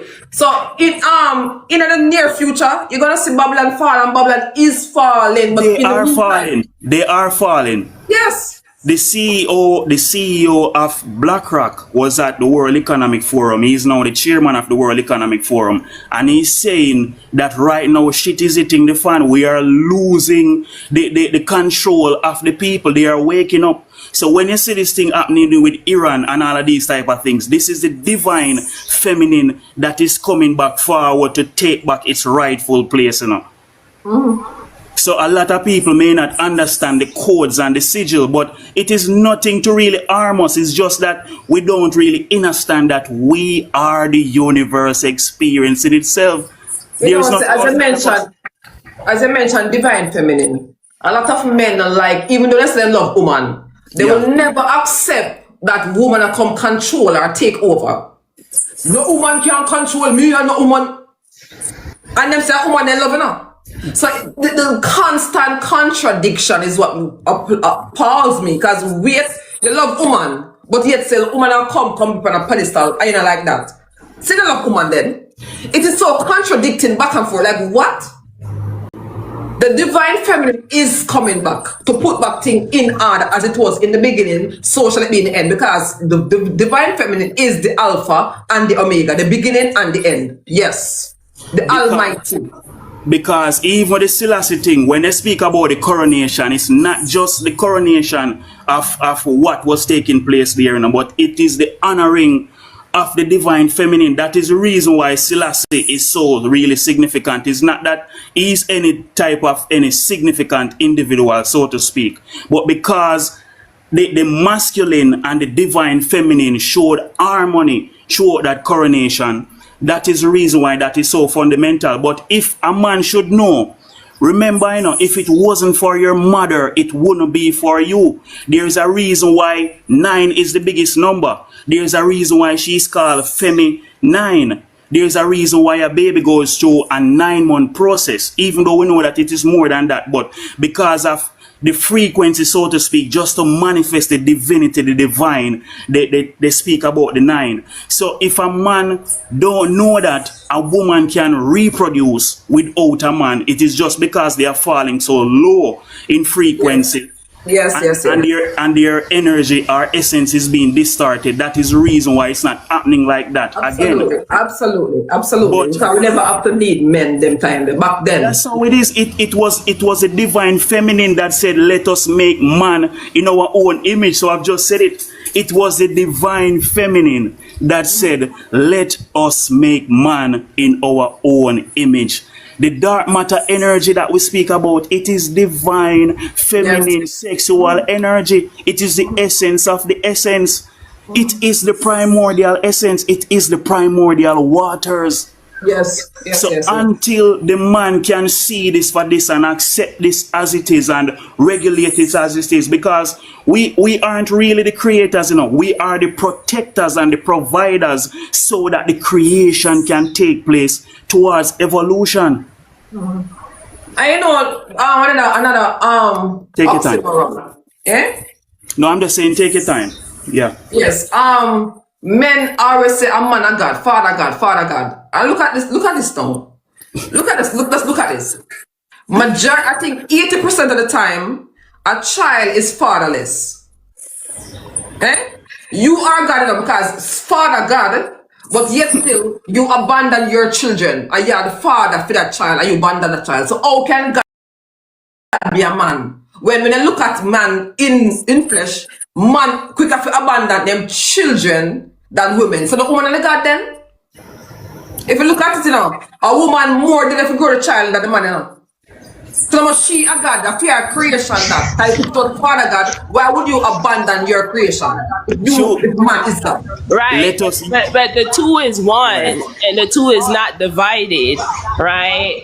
So at the end of the day, though we took parts of ourselves and created something, it's still ours, right?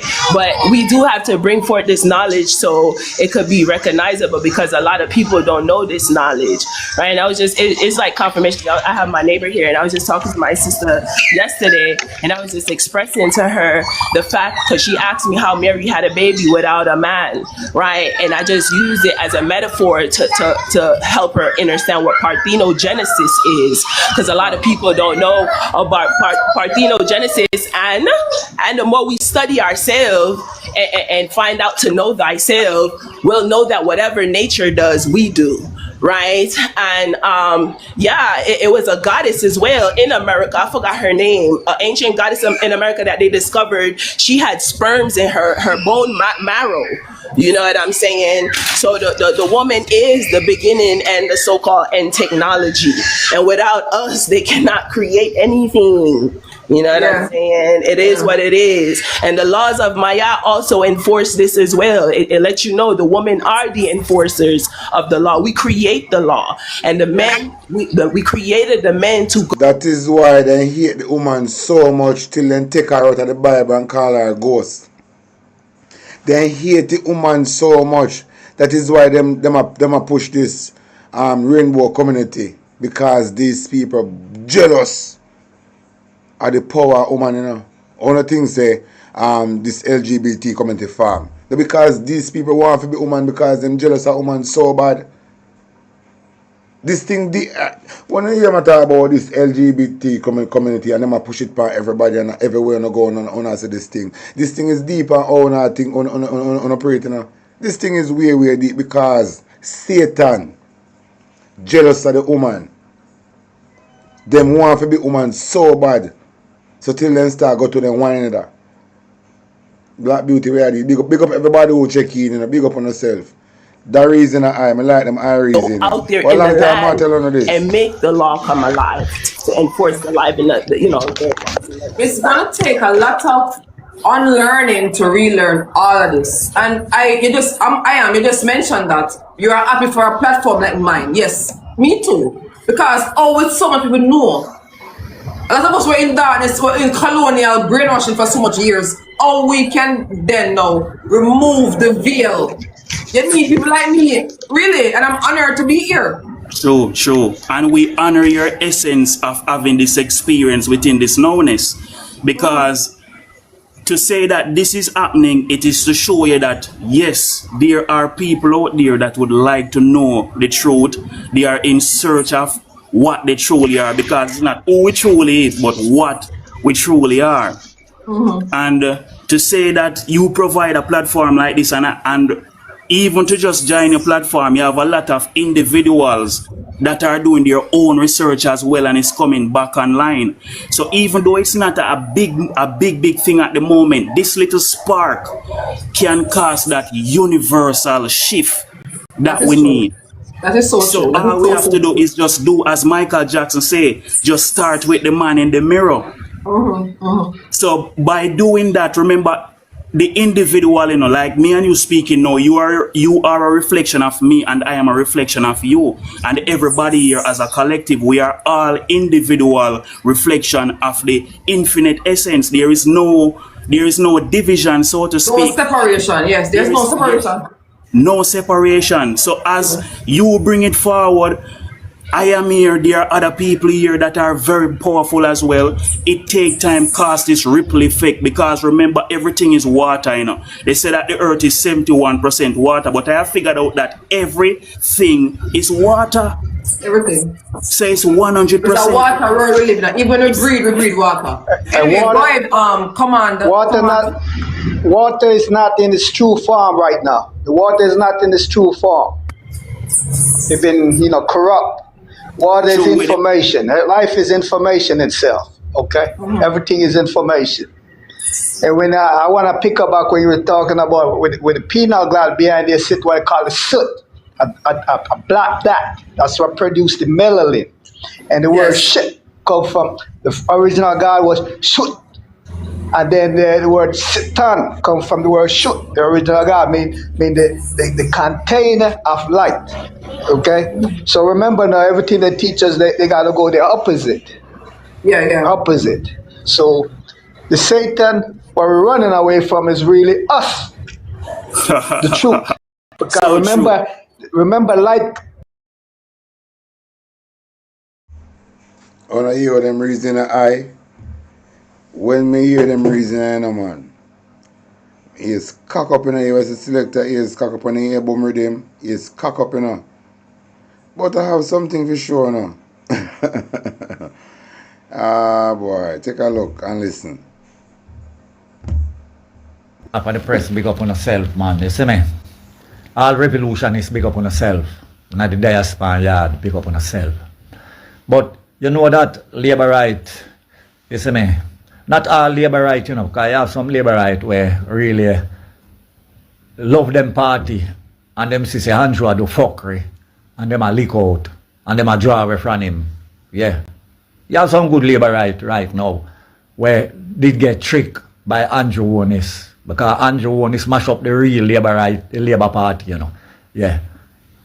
And come in with, because I tell you, all of we in the Jamaica Labour Party now is a set of blood-clad criminal and crooks them. Yeah. None of them not honest. Every one of them is a blood-clad thief. You see me? Seeing? But me I talk about the ungrateful blood-clad labor right them. I want me talk. Who talk about Michael Manley waste the money, take the money and waste it. You see it? Because he take it and give too much free money to poor people. I want no blood clot poor. No pound no dead for blood clot hungry and Andrew Wonis and you see what I say? Because I want to know who poor people pay tax. Right? Rich people pay tax. But the rich and the Jamaica Labour Party, them alone get the benefit. Who is the best to get benefit out of the tax we pay? It must the poor people. Because them already poor. Yeah. Michael Manley. take our tax money and purchase land under lease and sale and give it to the poor man. So no for no blood clot, system dog to pussy clot can dep on land now. Some of no sell out that all the land where no poor parents die, you know, dead left, you know. To Michael Manley. Because let me tell you now, in the 70s, no poor man couldn't own no blood clot land. And it was Fidel Castro who encouraged Michael to boost farming, to take the land them that the rich people have wire up. Because in the 70s, you know, rich people have 2, 3, 4, 5, 6,000 acre land wire up in a bush. Not working. Michael Manley give them a choice. He said to them, say, look here, work the land, or lease me the land under lease and sale so I can give it to the poor people so that they can do farming, so that they can have a better life. They can feed themselves. And who didn't work them land, Michael lease it from them under lease and sale for 40 years. You me say? And pay 3/4 of the money out of the taxpayer money where the poor people pay tax. You hear me say? And then pay the other quarter. And when you come into to talk about the man was the worst prime minister, how the man mash up Jamaica. The man mash up Jamaica for helping poor people, and he's a blood clot, you know, corrupted people, you know. You hear me say? Ungrateful pussy hole, you know. You see what I say? See, you know? And you come back and take away the land. Because when Siaga win 1980, a lot of the rich people in runway got no foreign, you know. Because them said, them, let me tell you what they runway. They say, feed them blood clad picnic and the poor man picnic of a god the same school. Because Michael Manley said, from the youth passing scholarship, he must go to university. Now, if you have money, the government will pay for him to go to university, and the rich people, they never want that. They never want for them picnic, and the poor man picnic if sit down in the blood class, same class, and without the poor man, them couldn't have no money. See? The rich man have the poor man a work in place from him 13, 12, till him 65. And when he reach 60 or 70 and can't work, they run him out in a poor house. They have to climb one place named Poor House. We don't call now him sitting at homes, right? Michael Manley say, how the poor man work and make you reach where you reach. So you have to give him one thing here redundant. So if he even live for 1 week, 1 month, make him live in a one good little house, he can build one little one room. So he give him a percentage out of it. Rich people, they never want that. So they lock down them place and run away. Because they don't want equal rights and justice for the poor man. And Michael Manley bring that. I don't know what say him are the worst. When Siaga come in 1980, Siaga take back the land them. Some not like it, some. While some of the people them, but they never cultivate it proper. And gave it back to the rich people, and the whole of them run blood clot come back down here. Yeah. And when they come back, come wire up the pussy clot land back in a woodland again. You know most man lose their farm? Millions of dollars a farm man lose. We see I got take with the land and give back to the rich people and then wire it off and the people and can't go back in there. I want to say I'm the worst. Andrew One is coming a theme time now. The worst blood clot prime minister that ever exists in a Jamaica. Yeah. Andrew One is a angle the Jamaican citizen who are pay him like how the man down at Israel a angle the Palestinian them. So Andrew a angle. And that. We don't love hard, tough pussy clot life, you know. We don't like freedom. Yeah, man. We don't have gulam. We don't have blood clot coolie. We don't labor right in a Jamaica. Live for no blood clot belly. Kentucky chicken. Live for the contaminated chicken Well, we don't know where night and the fish them. We don't love blood clot freeness and what talk about blood and fire come red love freeness. We don't love freeness. Manly teach us to work for where we want. Plant and heat where we plant. All Porsche can tell us so too. PG. Is one of the worst set of blood clot Jamaican people. And me no mind them could have part of a piece of Jamaica and give you a hand you live. They make him murder on a blood clot and stand up in a pussy clot neck. You see me? Eh? Michael have done so much good. You know much blood clot nurse and doctor and teacher we did have a Jamaica? Where Cuba help train them. Cuba help train them. And what them do? Michael Manley said, listen, we don't have no money for pay for go university, for go train for teacher, doctor and nurse. We, the government, will pay that money. Cuba teach Michael that. Castro. And when you no come back, we no give it 3-year service. Community service. Then and even right now, Asha, you know how much Jamaican student in Cuba are trained to be doctor? Free of cost, free accommodation. Right now. Boy, I mean, hey, I just don't understand a blood clot. We practice. We get employed as a professional. We did have excess nurse, excess doctor, excess teacher at Jamaica. Because even the youth in the school them used to teach. When I in a top grade left go university. I want to say the worst blood clot man in mash up Jamaica. We don't have a health system at Jamaica. We don't have a good school system in Jamaica. We have nothing good in Jamaica under Andrew Jones and the Jamaica thieving bomber clot Labour Right Party government. The only thing America try to build on in England right now is blood clot prison. Castro build school, hospital. You hear me said? Boost farming. That's why Michael and him was so close. You know what the CIA then do if he fuck up Michael? Say Michael I go communist. Michael said, I will not go communist. I like, you saying, the system of the Cuban of treating the poor people equal because all man is equal. There is no inferior, no blood clot superior.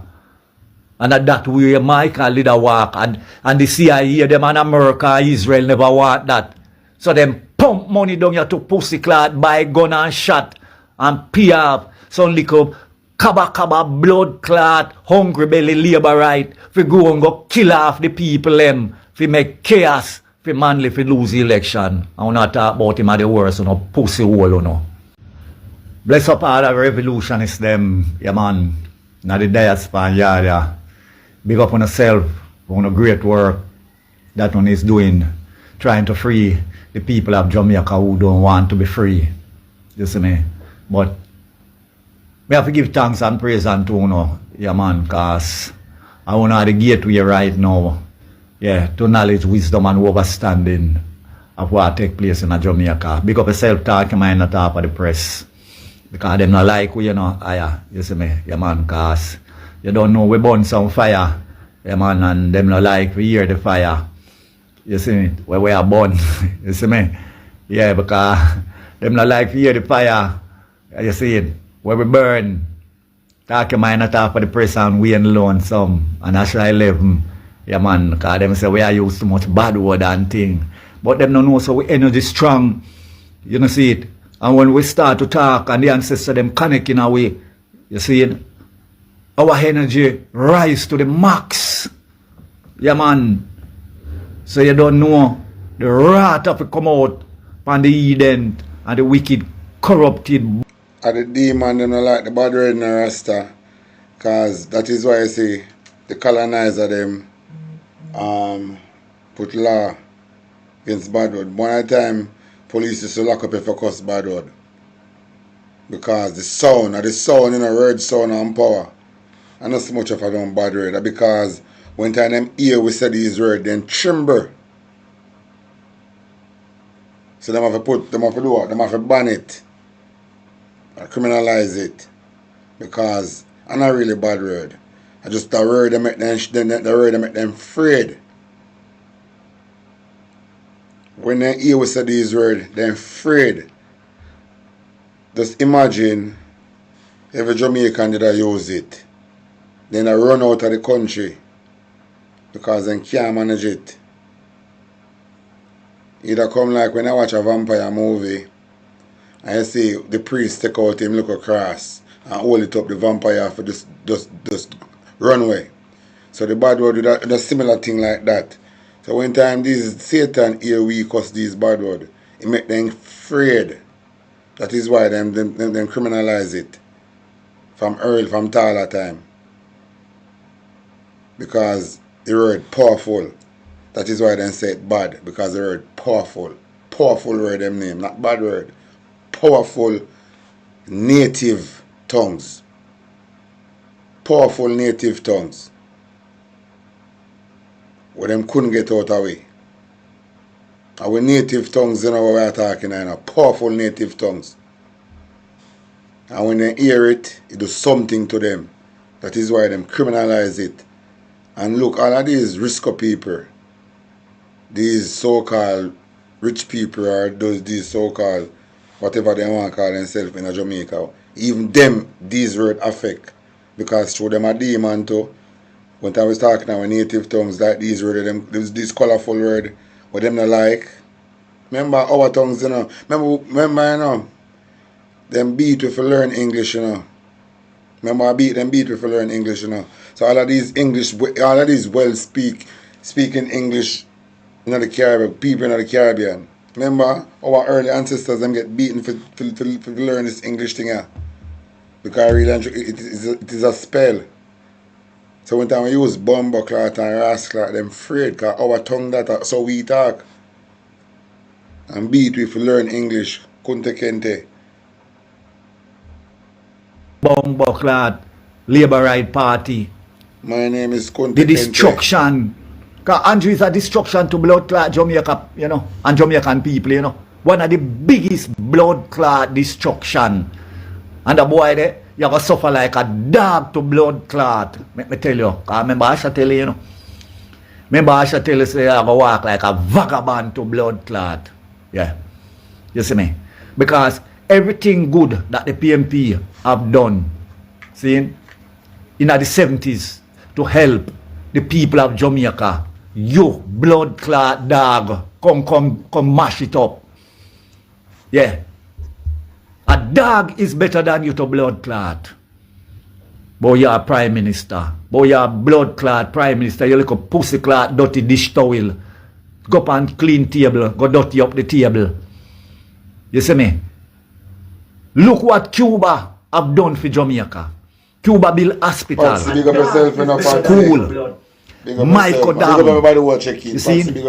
Train the people them to do agricultural. Train we about doing farming in cane. Sugar factory. Cuba have building a Jamaica under Michael Manley. And you and Jones come and mash up every blood. I know you gotta watch this look more, Christy. I know the schedule change. Saying, but big up yourself, Christy. I know you gotta watch this look more from now. So big up yourself, Christy. When you come on, big up yourself. I know you come on. Big up yourself. You hear that? That's it and turn it down. When we meet, see, with difficulty, you see, in sickness and disease in Jamaica, Cuba send free blood clot worker come to Jamaica, come work for we. See, when the people them down here blind, can't see cataract and can't find the blood clot money, we go do surgery. The Cuban doctor and Cuba assist us from Michael Manley time. Because the greatest prime minister of Jamaica and the whole blood clot world was Michael Manley. Because him get rated be one of the top spokesman throughout the world. We must see it of injustice to poor people. Rated with Gaddafi. You see me? And other leaders where then kill out. Because kill Michael too, you know, them poison Michael, you know. Yeah. The CIA, them poison Michael. Give him cancer, all kind of sickness in his body. Because remember, you know, all the leaders them that Michael was associate himself with to bring better life for the black people them, for the poor, not in black, for the poor class of people them, have been assassinated, have been killed. You see me? And this like a blood clot, puppet, laghead, shithead. You see me? Seeing? Come now and spoil everything. Remember, Asha did come telling you know, say, anytime. I really think, Asha, go check the go do some deep dive in all of the leader them with that run in a Michael Manley time, Michael Manley link with. Go and look how them dead. Jamaica run back in a difficulty, you know. We never have nobody to help we, you know. Because the people them who used to help we. This boy was saying my prime minister. Seeing? Cut all tie. This the blood clad people them. How can you this Cuba? When we in with difficult, down to what day when Melissa blow, Cuba assist us. And now Cuba in for them difficult. You hear me say? Uno, deny them help. Yeah. Deny them help, you know. Show me one thing where blood clot America building a Jamaica for poor people. I would like you to show me under Andrew Woonis government, under Siaga government, under Bruce Golding government. Show me one thing where America build down here for we. As poor blood clot people. As struggling class of people. Yeah. And I can show you many things that Michael Manley have done by getting help from Cuba. We did have one of the top fish raising down here. Castro teach Michael Manley that to make your people better in their country, you have to can feed them. So you have to boot the farming in all way. Cow, hog, goat, you see me? Chicken, fish, and poor people, all walks of Jamaica, did have them little small micro dam, you see me? Up till now, out of Twickenham Park, I believe micro dam supposed to out there same way. Yeah. Him build up a big training center out there. Cuba build it. Not a cent Jamaica never put towards it. Cuba build it free, give blood clot Michael Manley. For the poor people and picnic who couldn't afford university money and college money so that they could go there and get training. Electrician, plumber, carpenter, mason, welder. And this blood clot boy come cut all time, run with the people and from here. Trim suck out Trump bumbo clot batty hole. But your time coming, because Trump not rate you, you know. Trump do not blood clot rate you. Because him say you join with China and give China a lot of land in a Jamaica and a lot of power. So Trump will get you out. Yeah. Because Trump say I go run through the Caribbean them and him going take out the system dog them. So you all look friend with somebody when I rate you. A friend you all look from them, you know. And they no blood clot rate you. You know why them did give you a little talk? 2020, when you make all of the people force the people to take the Cookie Monster, and you know so you make enough people get Cookie Monster, you know so you commit genocide for enough of your people. Yeah. So then go on like them is with you, but they wasn't with you. They will take you down. They must take you down. And you got a blood clot prison. If the same American them not can assassinate you. Because they have it by you, you know. They have your corruption. So as they say something to you, and they might threaten you for prison. Yeah, so you bow to them. You hear what Michael Manley did say? He prefer to stand up and die as a man than crawl as a blood clot dog on his knee to United States. Him say him not hungry United States. A United States are hungry themselves. And if you as a leader did come and boots farming, just follow the step of Michael Manley because you say your name Michael. See? America couldn't pressure you. Tell me now, if a next disease broke out in a Jamaica, who you going to call to as doctor and nurse come down here? The American them now come because they take fluid nurse and doctor up there to help them. None of who you align yourself with. If Israel send anybody down here, it's to kill with a blood clot. He's a fucking shit pit. Yeah. And Trump and Israel Prime Minister are shitting at you. Yeah. He's a fucking disgrace to the Jamaican people and the world. Yo. He's a cruff. Blood clad cruff. Big up yourself, talk your mind at top of the press, big up on yourself. Andrew Onis, you know, I suck up to America, you know, and Israel, you know. Yeah, because I believe so them go back him. You may say you can get him money to spend. You see me, when you smuggle away from the Jamaican people. It not gonna happen. You no get no fight like when Michael Manley get. In a film time and Michael Manley never suck up to them. Michael Manley defend the poor class of people in a Jamaica. You see me? Remember, you know, Evelyn Tide when burn down them poison flower, them that plan for poison the reservoir up at Stony Hill, them try to assassinate Michael Manley. And Michael Manley still never bow. Because I'm going to tell you something, Andrew, you know, understand. They care a fuck about you, Israel and America. You see me? And when they get what they want, them is going to step back. And when the people them start to rebel against you, then they won't help you. You should stand by your people and your people will defend you. Remember me tell you. Big up yourself, talk your mind at top of the press, big up on yourself. But you remember when Asha did come and tell you, say, Israel control America, Israel control IMF and all them something. Enough people ignore me. And I say me a madman. I want to get the story them from. You know see it. Even Jamaica. I want me to go do. When I see it come to pass now. Even Jamaica. Enough things when I talk, you know. You see all the next page where them locked down. See?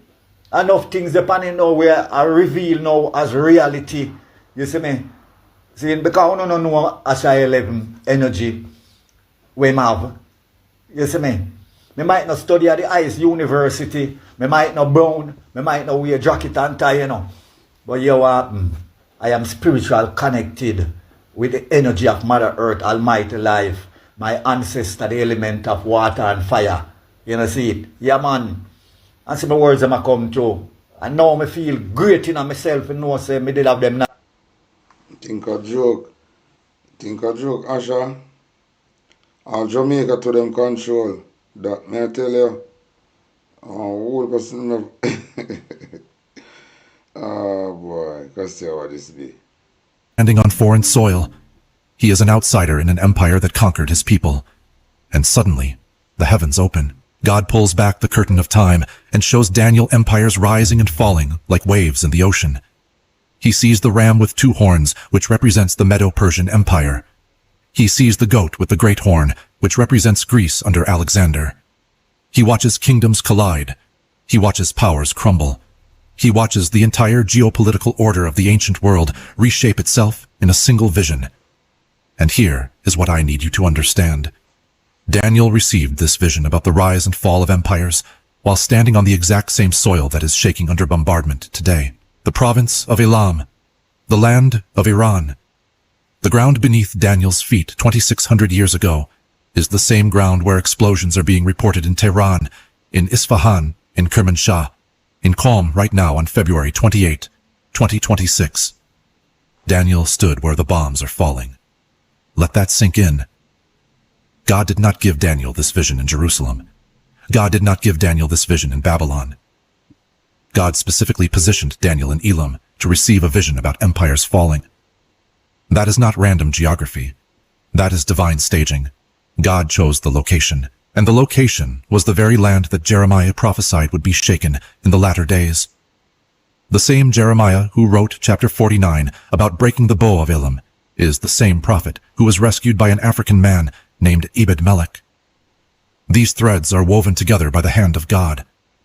Now go back to Jeremiah 49, verse 36. Against Elam I will bring the 4 winds from the 4 quarters of heaven. 4 winds, 4 quarters. This is not a prophecy about one enemy attacking from one direction. This is a prophecy about forces converging from everywhere. Look at what is happening right now. American naval forces are positioned in the Persian Gulf to the south. Israeli fighter jets struck from the west. Military bases across the Middle East are launching operations from multiple directions. Coalition forces are coordinating across air and sea. Jeremiah said 4 winds from 4 quarters. And today, in real time, we are watching military forces converge on Iran from multiple directions simultaneously. I am not telling you this to make a political statement. Be things are going. It's longer and I feel like more I'm going to see something different. That's what I want to say. To hold that is the new United States of America, essentially. Listen, you become a superpower right beside China and Russia. You become the superpower because you control probably 60-70% of both light sweet crude and heavy crude and everything. Saying, where you refer to as you, America or Israel? Who are you referring to? That's a very good question. I can't tell anymore. I can't tell. I don't know which country is which. You're saying there's a merging with America and Israel, like they're one now? I think we are living, I'm living in the United States of Israel right now. Okay. I didn't believe that 2 years ago. I didn't believe that. I thought it was all conspiracy theories and just people being anti-Semitic and people having problems with Jewish people. I thought that was the case. I would say that I wouldn't say I was pro-Israel, but I was definitely not anti-Israel 2 years ago. I never had a problem with Israel at all. I thought Israel just needed to, do what they needed to do to stay alive. But my thought... All right. But Israel, by way of the Jews that we know now, was already dominant. Because I said before, them govern the music business, the movies, Hollywood, everything. So they already have a dominance. So why is it that it seems like they are now the enemy of everybody when they were already who they are to begin with? Because nobody knew. I didn't understand what apartheid was in Israel. I didn't know you had separate streets. So it's like, you live in Arnett Gardens, or you live in Tivoli, or you live on Mullines Road. You can't drive on certain roads. I didn't know that the people from Arnett Gardens wouldn't be able to drive on Mullines Road. I didn't understand that concept. I didn't know that was something that was being done in Israel. I didn't know that Arabs who are born in Israel didn't have the same rights that Jews that are born in Israel. I didn't understand that. I wasn't aware of that at the time. I didn't know that you had to get the different license plates. I wasn't aware that if you were Palestinian and you want to come back to your house, that you can't because you're Arab. I didn't realize that you couldn't walk down certain streets, not even drive. You couldn't walk down certain streets. I didn't realize that there were specific times that you could go to specific areas to pray. I didn't understand the kind of militant control they had over people. So in the early 90s, when people were throwing stones at tanks, Palestinians, I did not know, I didn't understand it. And it really is about controlling the media. And I didn't know I was being controlled. I didn't know. Yeah. Yes, the thing is now, we are using the word Jewish Israel very loosely though. Because they are not. So you have a bunch of Europeans confiscated a piece of land, and now we are to start to call them that. They're not that. I agree with you. I agree. No. To me, religion is religion. And I don't put I can't look at ethnicity as a part of a religious group. I can't really connect the two. I can't say because your mom is Jewish, that means that you're Jewish. and then you have a right to Israel. I can't look at it from the DNA perspective. I know from the biblical perspective, they can look at the sons of Abraham and they can do their analysis and say, I don't know how they're really going to prove all of that. I really don't know genetically how they're going to prove all of that. But essentially, I agree with you. People from Poland, people from Hungary, people from Germany, a lot of people from other countries, including the United States, came to Israel, befriended the Palestinians in some scenarios, bought land as well, and then they said, "Hey, we're not moving fast enough. We need to get these people out of here. This is our land now." And the Nakba occurred, and people were driven out. Some people say over 700,000 people were driven out. At that time, the Jewish population was minuscule compared to the Arab Palestinian population, and now they're about even. They're about 6 million to 6 million. But that came with, and people probably don't know this, a lot of people don't realize that Ethiopian Jews who have been very, very, very focused on their religion, they've been very, they have toed the line when it came to Judaism. They also thought this was their promised land. They went to Israel. And what happened there? A lot of them were said,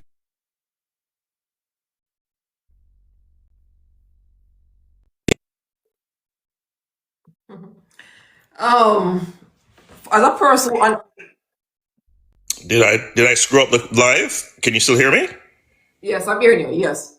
All right, as a Right. person who's out on the fence, or not on the fence, like on the sidelines watching, I am enjoying the show. Let me just say this right now, please, and allow me. I'm full joy in this show, like popcorn and everything, because at the end of the day, it is religious. And I am like dead to religion. Excuse me, if I'm offended. Good. That's good. No apologies. So I am actually enjoying Father Abraham's sons go at each other. I love it. I love it. I love it. Yes. So I was religious for a very long period of time, and I started reading. The problem is people don't want to read. Once you start reading about Egypt, and you start reading about Iz and Ra and El, and you think about how many times in history you have had, quote unquote, the coming of a infant born to a virgin. People then, if they know how many times that story has been retold, they'd be shocked. They'd be like, wait, so this same story of Jesus has been told in this time period and that time period? They would be totally shocked. And they would be afraid. It's fair though, So you have read and you understand, but people are fearful in Jamaica because of they don't want to go against God. And their thought process is, if I go against God, I'm going to hell. They don't realize that information, education, understanding, knowledge, comprehension, super important. And if you don't have that, you'll be fooled. But the thing what I laugh at Jamaicans for, Jamaica is like a God-loving country. Ask any Jamaican on any day. They are a God-loving country. Listen. Excuse me. But ask them how much they go to church. The God-loving country can never find themselves in a church. It's so weird. It's so oxymoronic. Yeah. It is. But they like daggering though. They don't mind daggering. All right. We can go and dance, but we can't go to church. But we say, yo, God is on my side. It's so weird. Like, want to get the nerve. Want to get the nerve to love God so much, but don't love church. I never go to church. Doesn't make sense. It don't make no sense. I said, sometimes I wonder, Jamaica is a special group because we are, by way of world record, we have the most churches in the world. Right. I don't know if we still do what we used to. There's something you probably don't realize too, I don't know if you do or not, but we have some of the oldest synagogues in the world. So we have a very strong connection to Judaism. There's some synagogues in Jamaica that are older than other synagogues all over the world, which is so crazy. I think at one point we were going to be chosen. Excuse me, please. Guys, rain is falling and it's thundering. So if the internet goes, you know what happens, right? I'm sorry. No worries. Yes, because I was having internet problems earlier before the live. So I'm just saying, if it goes, it goes.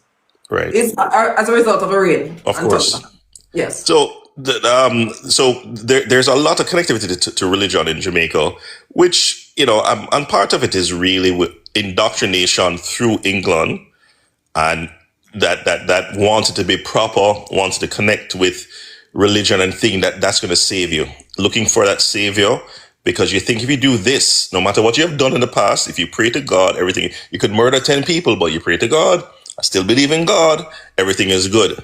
You know, God is the greatest. Thank you, vibes. God, you know, so yes, the nerve. Oh my right. goodness. So the world is not as straightforward as what people would like to think. But I'm going to jump off in a second. But I have my comment regarding the war is that I think that that the U.S. is taking way more casualties than you would imagine. I have a feeling that we're way over 1,000 people dead. I feel that they didn't think the bases would be hit. I think that the pedophile in chief thought that he, the PDF in chief thought that he would be able to control them from retaliating, and they decided they weren't going to do that. Go ahead. Oh, wait, when I say we are way over 1,000 dead, you mean American soldiers? Yeah. Are them almost 6? Yeah. So So you get your So there's some British and Canadian outlets that are reporting that the bases that got hit. I saw some numbers where one base 46 people were killed. They also, I mean, they're saying also that they've captured 173 Delta Rangers. I don't know if it's accurate. Iran is saying that. And we will, you know, there's no way they can keep it secret. If people are dying and you can't reach out to them and you say, hey, my son it's been 2 weeks and I haven't heard from him, we're going to see if the numbers really come through. Essentially, some outlets are implying that there are over 1,000 people that have been killed.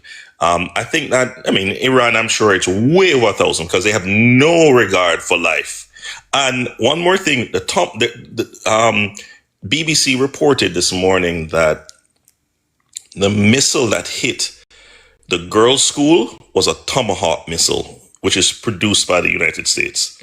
So I think that they're not going to be able to lie about the fact that the 160 adults and children that were killed in Iran, these girls between 6 and 12, it was done by either the US or Israel or both.